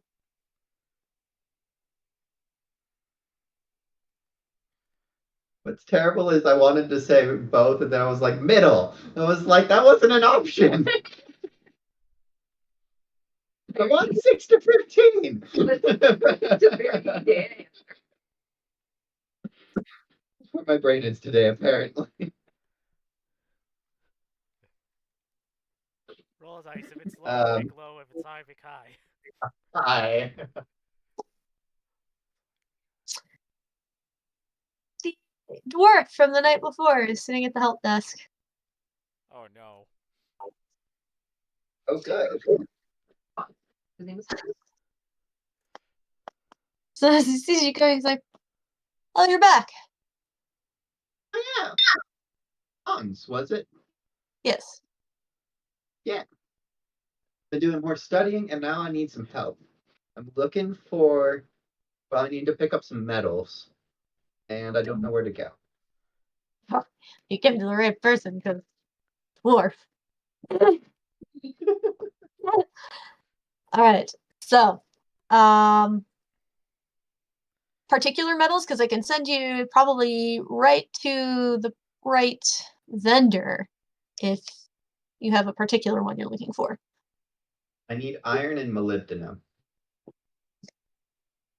Need iron and I'm sorry, what? Molybdenum. Yeah, he rolled in that one. He doesn't know what the heck you're talking about. He just bless you.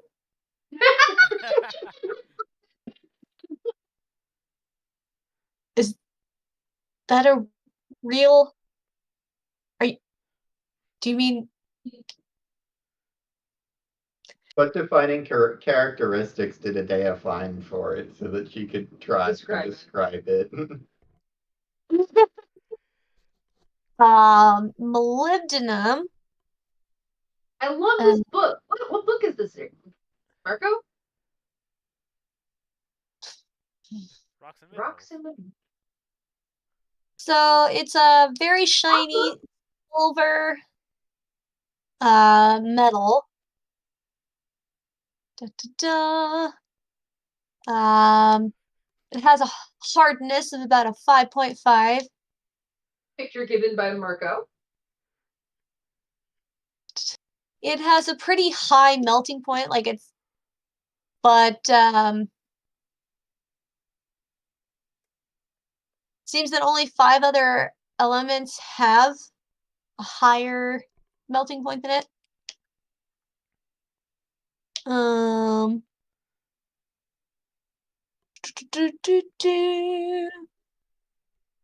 Yeah, is I got cute? this for Christmas. It is body-centered cubic. Not that that means anything to you, but that's okay. And it is bomb.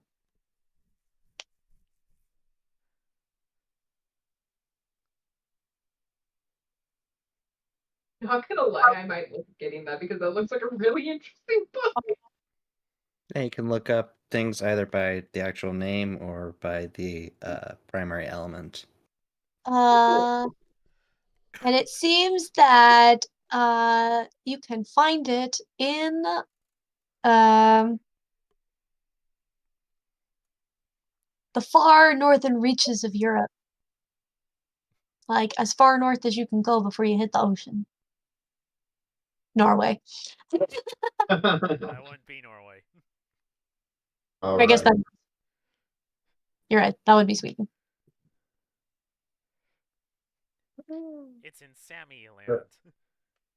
Yes. The day is like, it's silver, like, it does not melt easily, and it scratches about as easily as glass.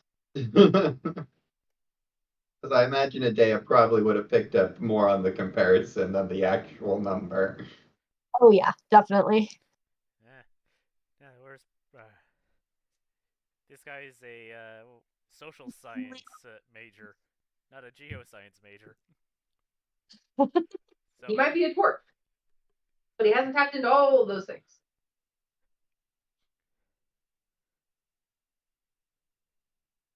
So it's really hard lead.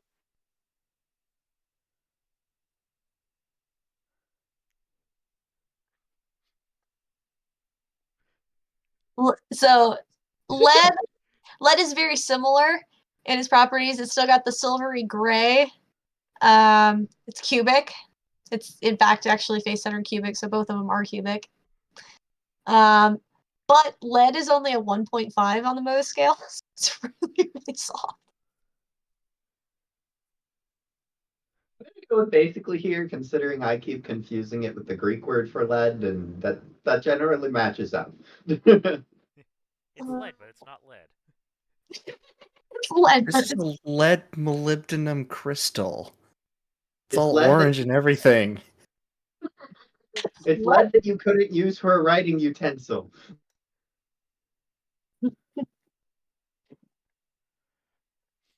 Get that's him a weird. molybdenum pencil and just be the angriest person ever. Well, I Like don't, the worst type of April Fool's joke to pull on somebody. Give them a molybdenum pencil and watch them as they want to just burn the world because their pencil won't write. It's a pencil. it's not even that it won't write. It's like their pencil keeps going through the paper because it just keeps ripping. It's like, no. uh That's funny because I never really thought about that. I always wondered why we called it lead when it's not made of lead. It's graphite, but I guess Yeah, maybe graphite. it was lead. Yeah, I think it was lead at some point. I'm glad we switched to graphite. That's much safer. Yeah, I'm glad we let out of paint. Yeah, at least you won't get I'm lead poisoning glad if you that stab yourself with it. yeah, because I have stabbed myself. I still have graphite stuck in my leg. Um, I'm really glad that we took radium out of paint too. Oh, yeah. Ah, As yes, much all fun as radium products. Radithor. Especially the all of radium paint that we decided to use on dishware. That was smart. brilliant. We're so smart. He's like, It's so pretty. well, I make dishes in the dark. dishes in the dark. Perfect for camping. Perfect for having your jaw fall off. Looks like lead actually develops like almost clear like crystals, while molybdenum definitely doesn't. So it's cloudy. Yeah. It's opaque. So the molybdenum is dark lead. Like I said, it's lead, but it's not lead. This is lead. It's practically like it's kind of like a darker, I don't know, I guess dirtier looking quartz. Uh-huh. While molybdenum just looks like metal. Yeah. You know what I love? Whoever. Okay, did you get that for yourself for Christmas, or did somebody get it for you? Someone got it for me. I bet you anything they had no idea that this is what you would be using it for first. Or maybe not first, but that this would be one of the things you'd be using it for. Yeah, I kind of just said it looked kind of cool in a library one day. I've been using it for several other things than this. Like, can I make weapons out of crystals? Can I throw magic into the mix? For like my own D&D setting. Diamond sword. Oh my gosh, that was the funniest thing on the other yesterday, because on Neptune, there's a chance that it rains diamonds there. The kids are like, "That'd be so cool." I'm like, I would not want to with diamonds. That would hurt. It would It kill would you. hurt like heck. Like, Still be pretty cool. Yes. So that you, as you watch your death imminently coming towards you, it'll be pretty. I mean, it might be a little better than the rain you get on Venus, which is sulfuric acid. Hmm. That just burns you. That sounds interesting. Mhm. Which would I rather die to? sulfuric acid rain or raining diamonds? I think I'll take the diamonds. Would you like bludgeoning damage or acid damage? Choose Actually, one. in either case, the heat of Venus and the cold of Neptune are bound to kill you before you ever get rained on. Do you want, And depending on the pressures. do you want a slow death or a long or a quick death? Which is which? I want no death. So it's a problem for future terraformers to solve.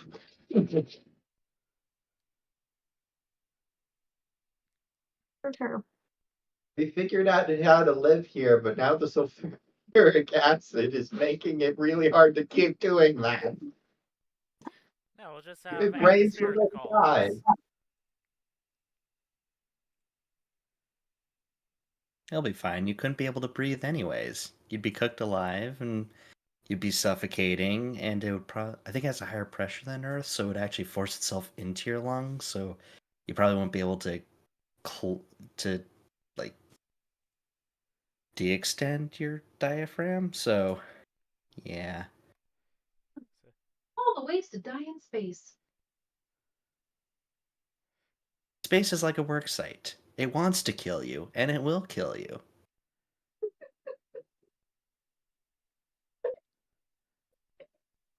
And yet we've explored more of it than we should.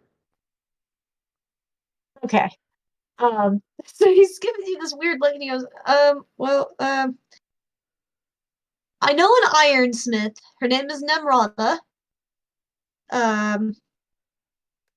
She is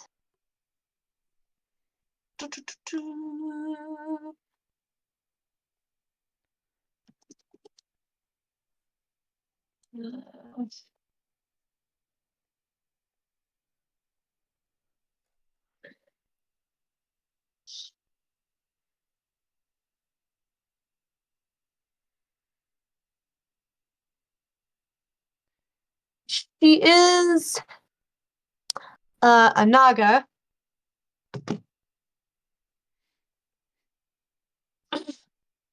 But she's like the best ironsmith I know. Like she's so good at this. I don't know anything about this Mollydom, but I do know a leadsmith named Eben.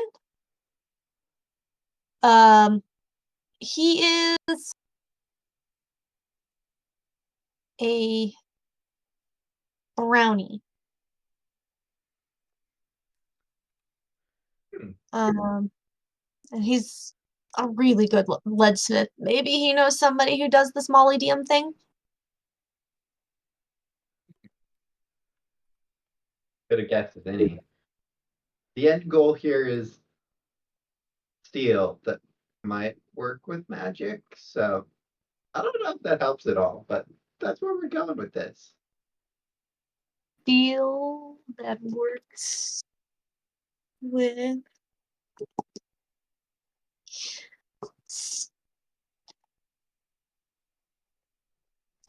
I don't know. I mean, maybe.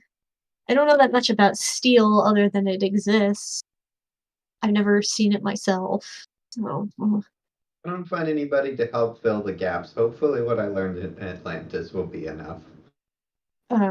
he'll pull out this like brochure type thing and he'll unfold it and there's a map of like Alexandria on there. And he'll like circle where you guys are at, like you are here.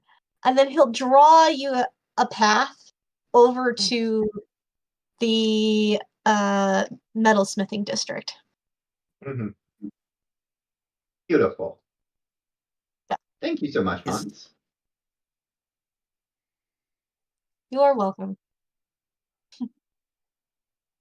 When you said brochure, I was almost thinking like it was one of those exaggerated touristy ones where it has the top 24 places to go when you're visiting, and it has like the exaggerated buildings that you're looking for, but everything else is a lot smaller. So it's kind of just like, okay, you want to go over here. It's going to be between this and this landmark.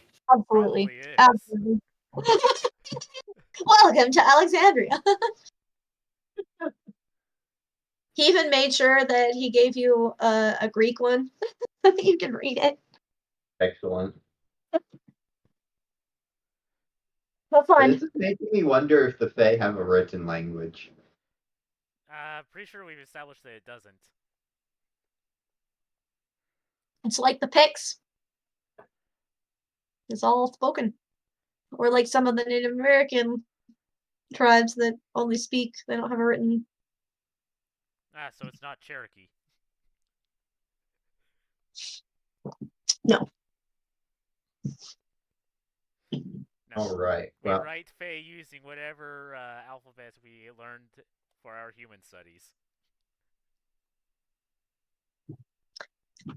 To be fair, there's also probably tons of Fae if they've never gone to the human world. They've never learned to read. What's the point? heck, most of the humans didn't learn to read, and they had written language.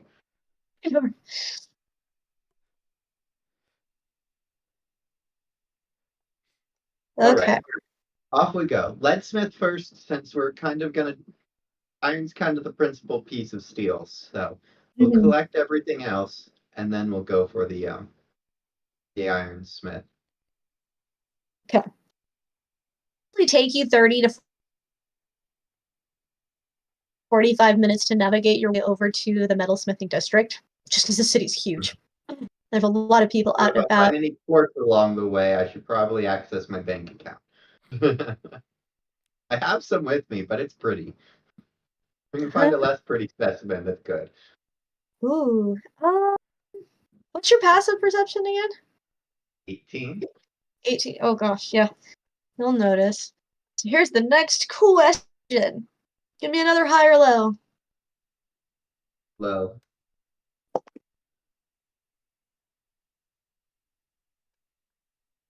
You see lots of places that you think might be banks, but you don't see a Bank of Hades anywhere. You're like, bank, who's Nefertiti? Nope. Okay.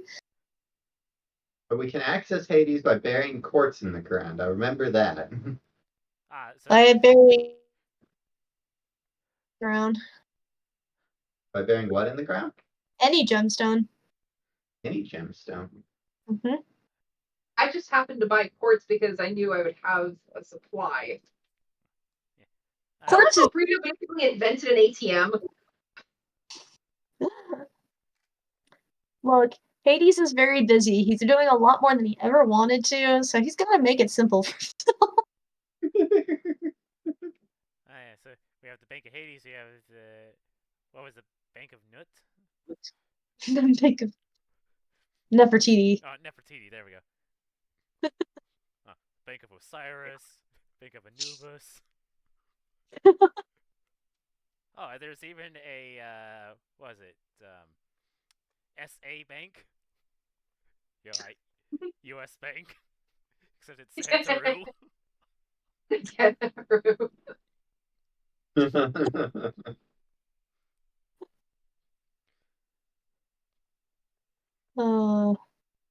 Alrighty. Actually, And no random cheap crystal sellers, because those are probably quartz. Actually, it'd probably be Sigma Alpha Or maybe glass. Bank. You will know that you are starting to get close to your metalsmithing area because you will start to smell the forge. Which You makes can Adea so happy. like, yes, home. I haven't smelt one of these since Londinium. Yes, yes, my precious.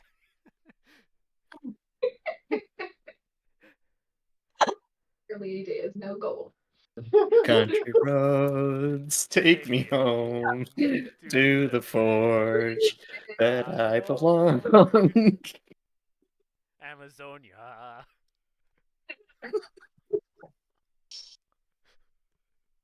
Island mama. Take me home, country roads. The forge. This is probably the biggest forge district you've ever seen, and also the cleanest. Like, usually there's just like piles of junk around, and it's very dirty, and there's soot and everything, but it looks like people clean up in here. Like, maybe they have hired help to keep things clean. Uh-huh. It's Adea, very the store, is it covered in soot? Well, that's a nice change.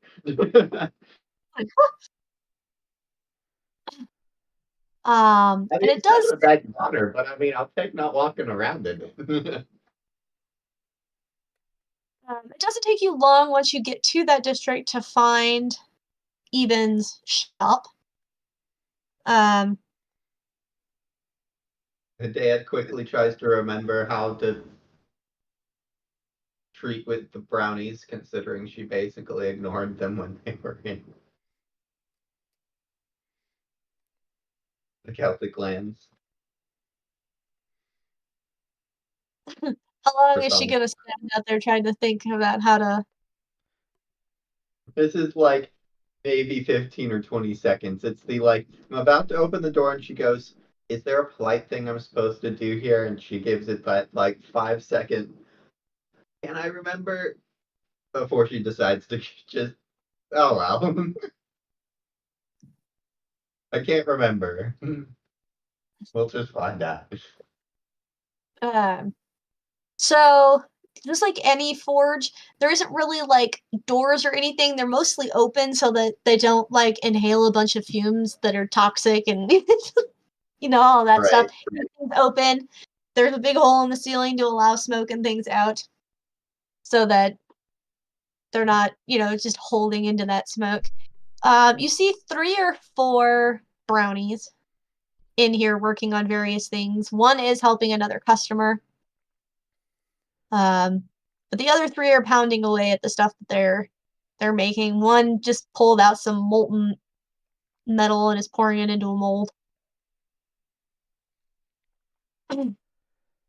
One of the ones that was pounding on something notices you and comes running up and is like, "Hello, ma'am. How can I help you?" Oh. I'm looking for something that's kind of like lead, but isn't lead. Have you heard of molybdenum before?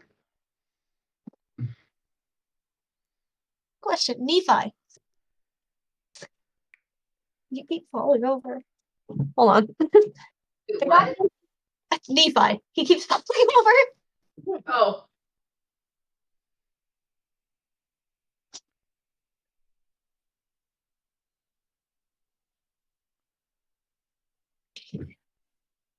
He'll just sit in the bathroom and he'll just be there for me when I'm in there. Okay. Molybdenum. You know molybdenum. You do know this is a lead shop, right? Yes. I thought I'd start here at least. If you know somebody better, because I think it sometimes gets confused. I keep confusing it with the Greek word, molybdenos, or lead, but it's not that. But it sometimes looks like it, so I thought you might have some weird lead lying around. Yeah, I thought of all this. He's 2 shops down. He works with molybdenum. I appreciate that. Thank you very much. what was the name? Valdas. Valdas.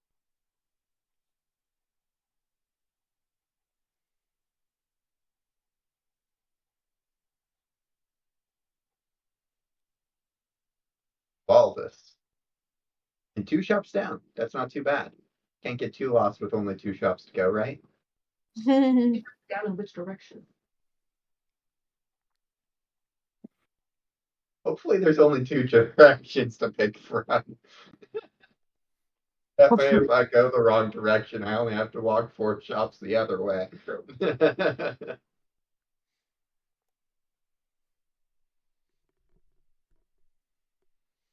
It's like a day goes out the door and starts turning to the right, and you just hear a little voice behind you, "Other way!"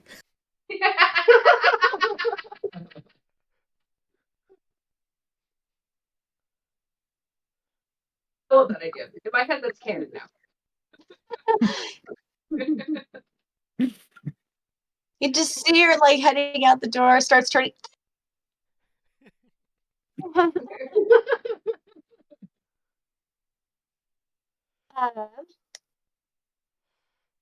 Yeah, so you get two really the same build. There does not seem to be any customers here, though. And when you get inside, you essentially find a reptilian person there. Because Ideo was not there when Zero? yeah, Vizira was. So I don't know that Idea knows what a this is. Vizira was there with us in Atlantis. Yeah, Oh, was she? Zero was with us. Yeah. Yes. See, it's been so long, I don't remember. Also, I mean, if we're That's how talking you know. Dragonborn, Tong alters herself into a Dragonborn once. Ah. Okay, so a Dragonborn is in there.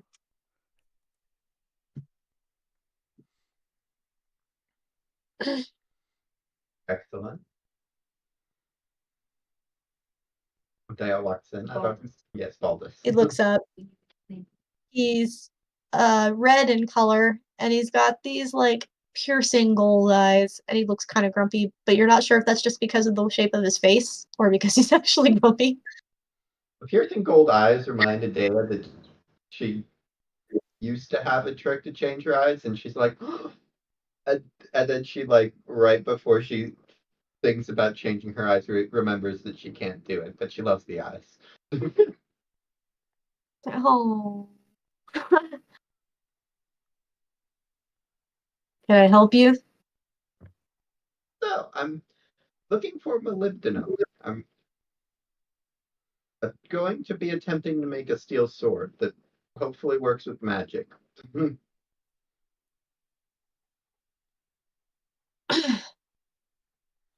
You came to the right place. He's kind of looking you up and down. Question is, can you pay? Molybdenum is cheap.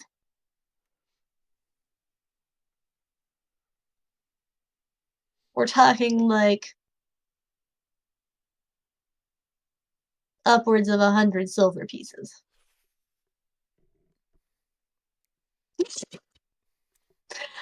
Okay, I'm sorry. It's so funny because Arthur looked up and um, Marco looked down, and you guys are right over each other. So it was just like plump. You were looking at each other like, oh my gosh.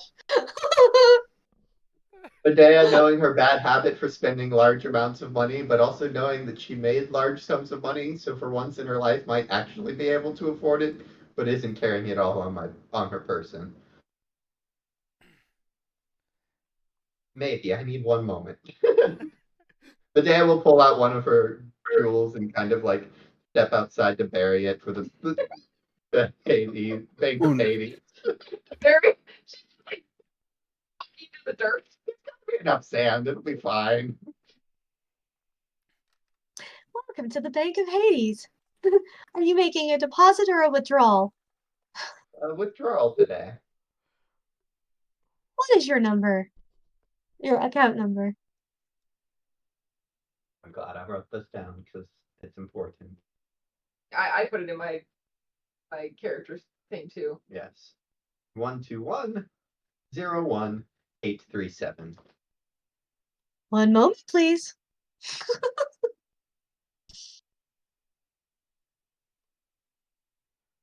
I still have it on written on the back of my character sheet still. I gotta make sure I can access my money. I still have to come up with I still have to come up with a question and an answer. Yeah, I was gonna say, It's never done in her account. So the security question. I just never thought of one as a player.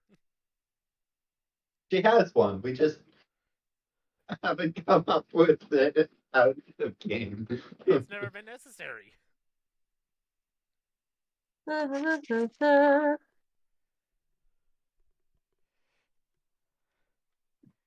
should have like 4,444 copper. Yes, I Yep. remember that. Because that's what we got paid in Atlantis, which is the weight of a queen mattress. So yeah, she asks the question, you answer it. How much would you like to withdraw today? What is my balance? Let's start there before I try and withdraw things I don't have, or maybe do have. Okay. What I last had written down, 2,000 copper pieces. Today I just put all our copper in there. Let's see, 2,000 copper, that's like 20 silver. I think it's even less than that in the Fey world. That is the This is fake conversion. worth more than the gold. That is the fake conversion. It's 100 copper to a silver.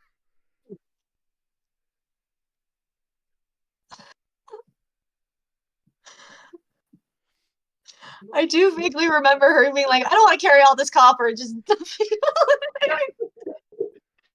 Wanted to carry the rest of it, but the copper? That's ridiculous. You're lucky we're not carrying around leprechaun gold. Where'd my gold go? Because then it would be like 2,000 leprechaun gold to silver. All right. So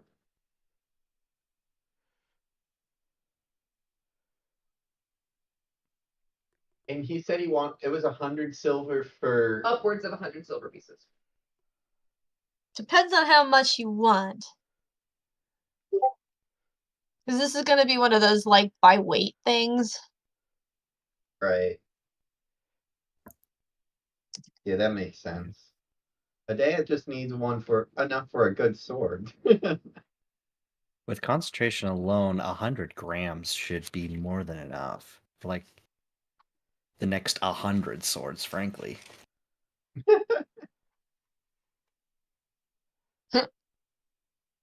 It's just hilarious because molybdenum is like super cheap today.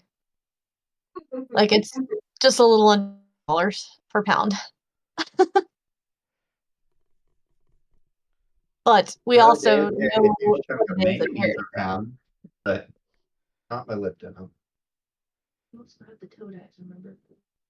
Oh, yeah, I do. Okay, Freaking enormous sapphires. so I have 2,000 copper pieces. I'm half tempted to just withdraw it all as silver. Keep in mind, it's 100 I don't know what that copper. does to the bank account, but Adele burned through most of her cash at this point, so Because you got the gold. she needs spending money on her, not in the bank. Well, keep in mind that it is 100 copper per silver. So that would be 20 silver. That's okay. It's a little more carryable.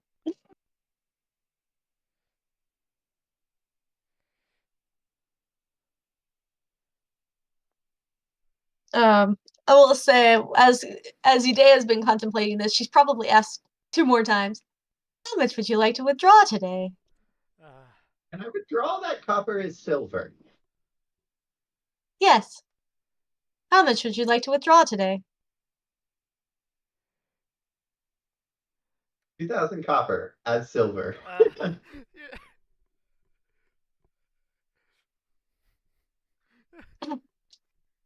This is Did I hear 2,000 silver? No.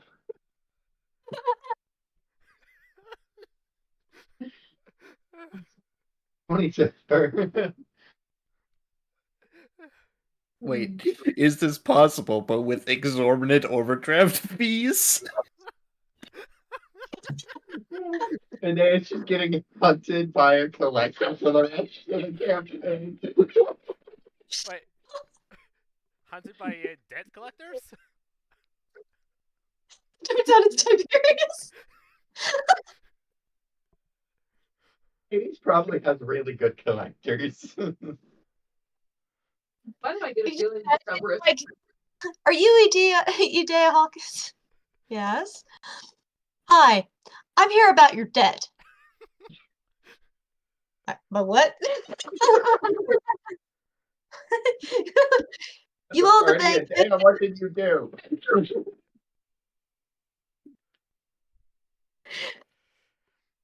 And that is how Idea accidentally becomes a paladin of Hades because she's the only way she can pay her Dana.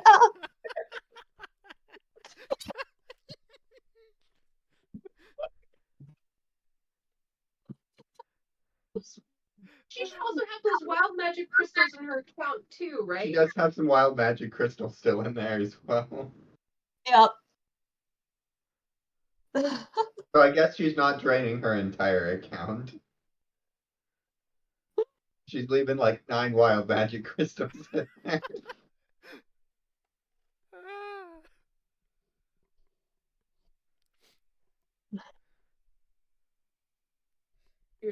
She withdraws 20 silver.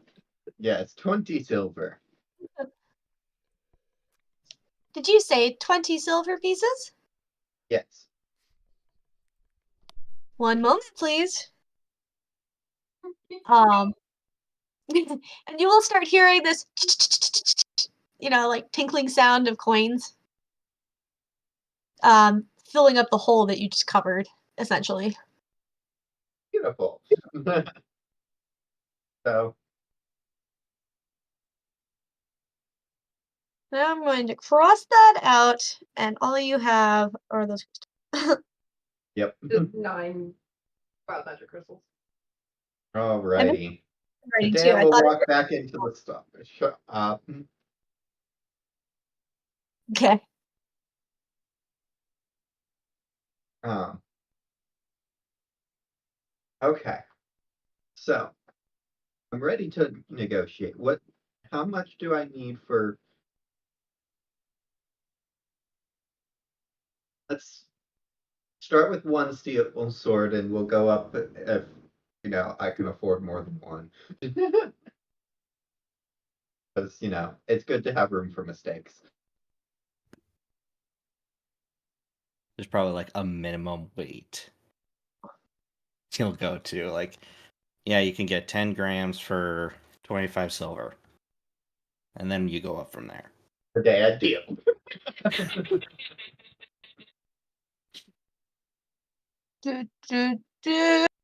Okay. So you want the molybdenum for a sword? Yes. For a steel sword? A steel sword. Do you know what proportions you're using?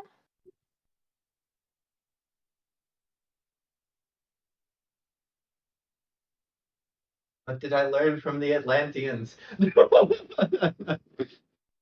That's why I have manganese, darn it, that's the wrong one. Wait a minute, you could probably just exchange the proportions. Did I learn anything from my books? My book said that it worked. But it didn't say anything about proportions. Is the day I remember any of this stuff. Wisdom check. I've kind of turned those into like memory checks. What does the brain box remember?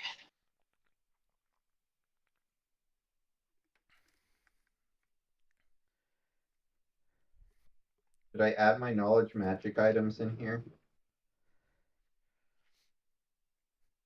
Sure. All right. How's a 21 sound? Like my So you know that generally typical steel is 99% iron, 1% carbon, but depending on what else you want to do, you can change those proportions so that you have like say 80% iron, 1.2% carbon, and like 10.5% chromium. or something like that. And you use the chromium if you want it to be resistant to like corrosion. You don't want it to rust because iron has this bad habit of doing that. Mm-hmm. I'll also be fragile as all hell. Wouldn't be able to do anything with it. But it doesn't rust. Now, if you want to make sure that it doesn't get fragile, you may change those proportions and add something like manganese or molybdenum to strengthen it so that it doesn't break. It's good because I have some manganese already. But I Especially need some because molybdenum. you add, the more brittle it gets, but the stronger it is. There's like a catch-22 here. Right. So we could go really high, but that might be too high. You We could also go know really- that you probably want it closer to like 50% because you don't want it to just absorb magic all the time. Right. I was like, we're probably trying to get this as close to, not primarily iron as we can without making it, shatter. So, and we're probably thinking just like the typical short sword of the time. So, I mean, if I have the expertise to make it in the Atlantean style, that's the best thing I know how to make. But I If don't know. anything, you should probably start with like daggers or something just to make sure you get a proof of yeah. concept.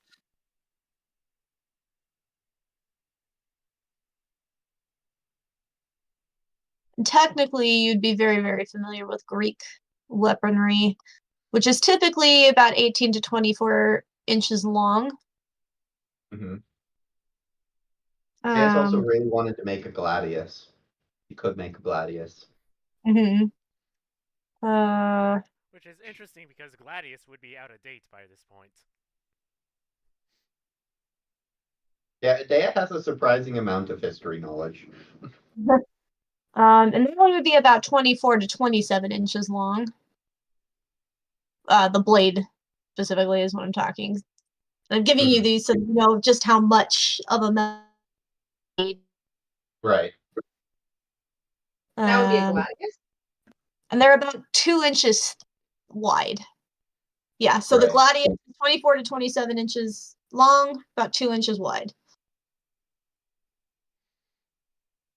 And I think the longer ones came later. It tends to be how swords work. Yeah. So, all right, let's go with 27-inch blade, if not a little longer. And we need, how close can we push it on being steel while having as little iron as.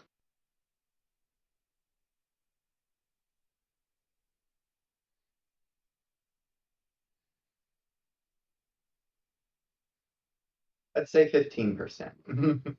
We'll start there and we can back it up or go higher or For the molybdenum. yeah. 15%. So that would be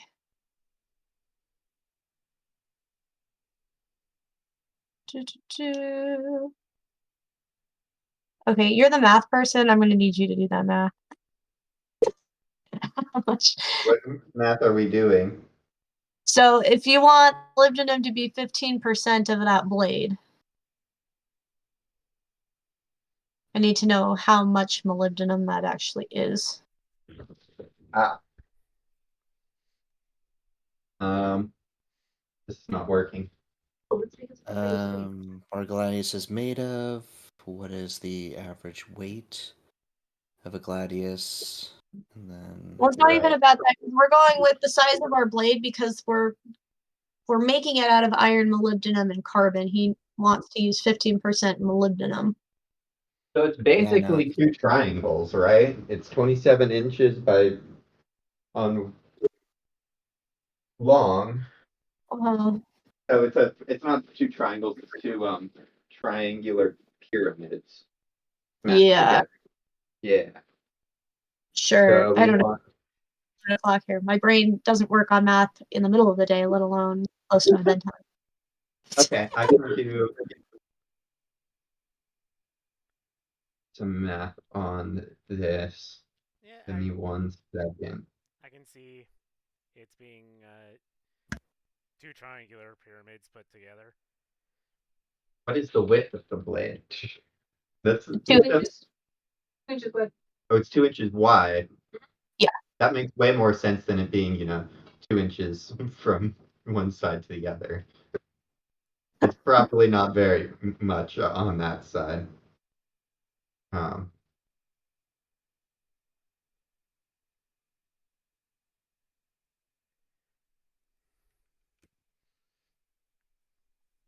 Give me a second.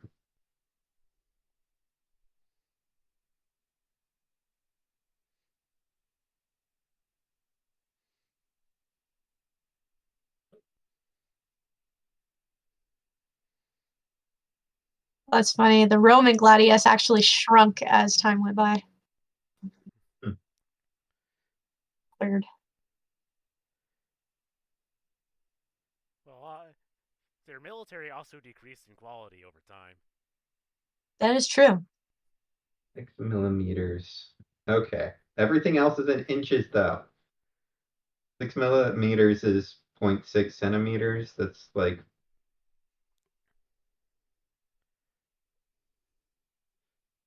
You need 6 0.24 millimeters.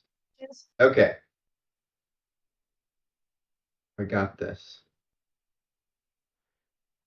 So You said how many millimeters? 6. So I'm pretty sure that's 0.23 before yeah, 0.24. yeah, Yeah. 0.24.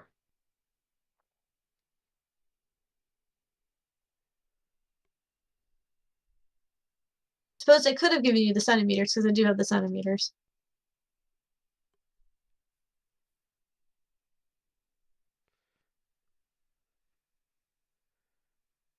Okay.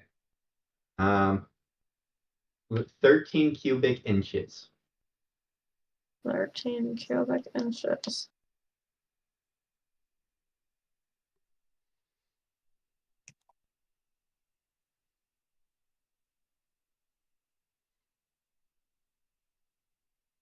Okay.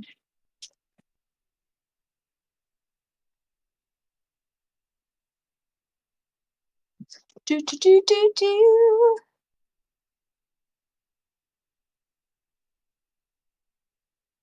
Seems like a lot, but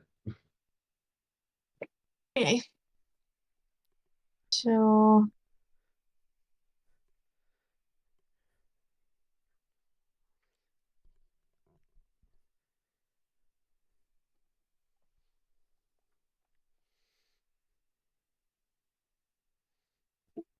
About 240 grams, given some rounding. 240 grams. Yeah. Okay, cool. Assuming I've done all my weight and density calculations correctly. Of steel? Yeah, using the cold Okay, steel so weight. you need about a half a pound. molybdenum is way denser. Yeah, those just dense. It was then 95 is 95 grams per My mole. calculator is saying 4.83 pounds. That's probably more than we were originally going for. Which is why I'm still like, did I do something wrong here? But I don't think I did my math wrong. We can double check the math during the week. Yep. Okay. And whoops. Do this.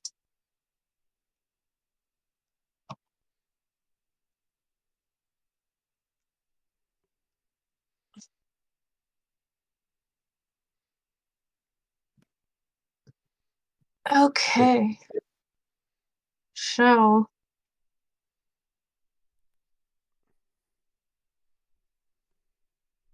Uh,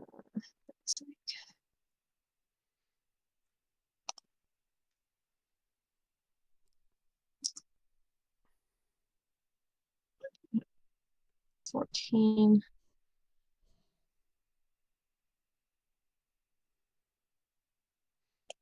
Okay.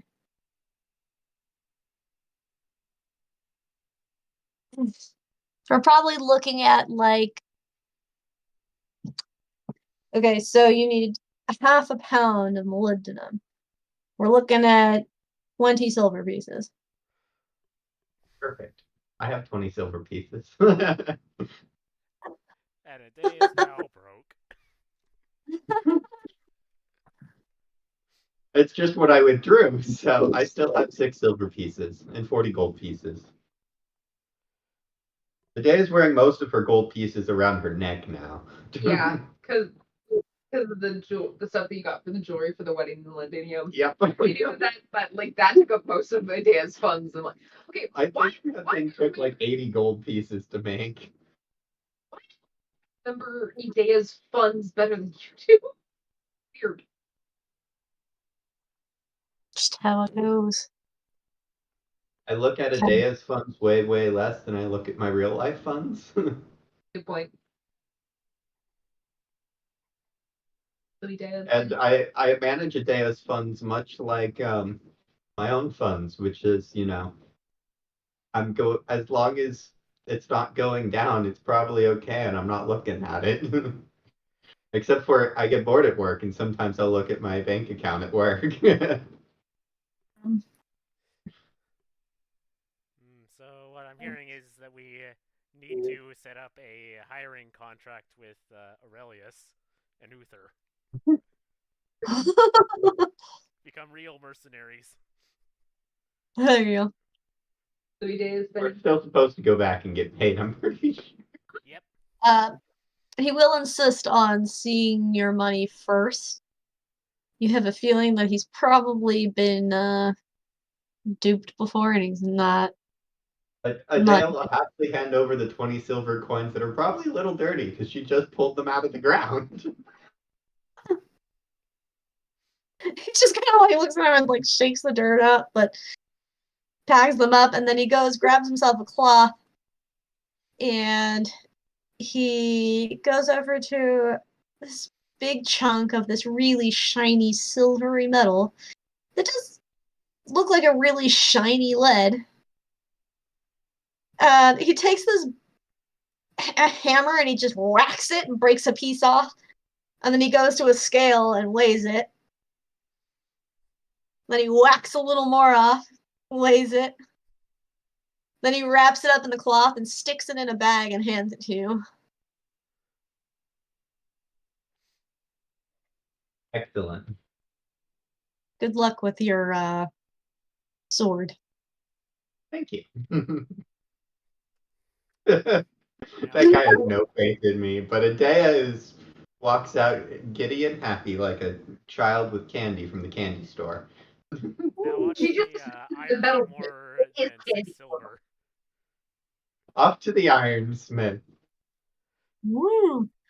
And we will pick up with that next week because I need to go to bed. You Fair know, enough. Fair enough. during this last little bit, when writing down silver pieces, I started writing down the element symbol for silver versus SP.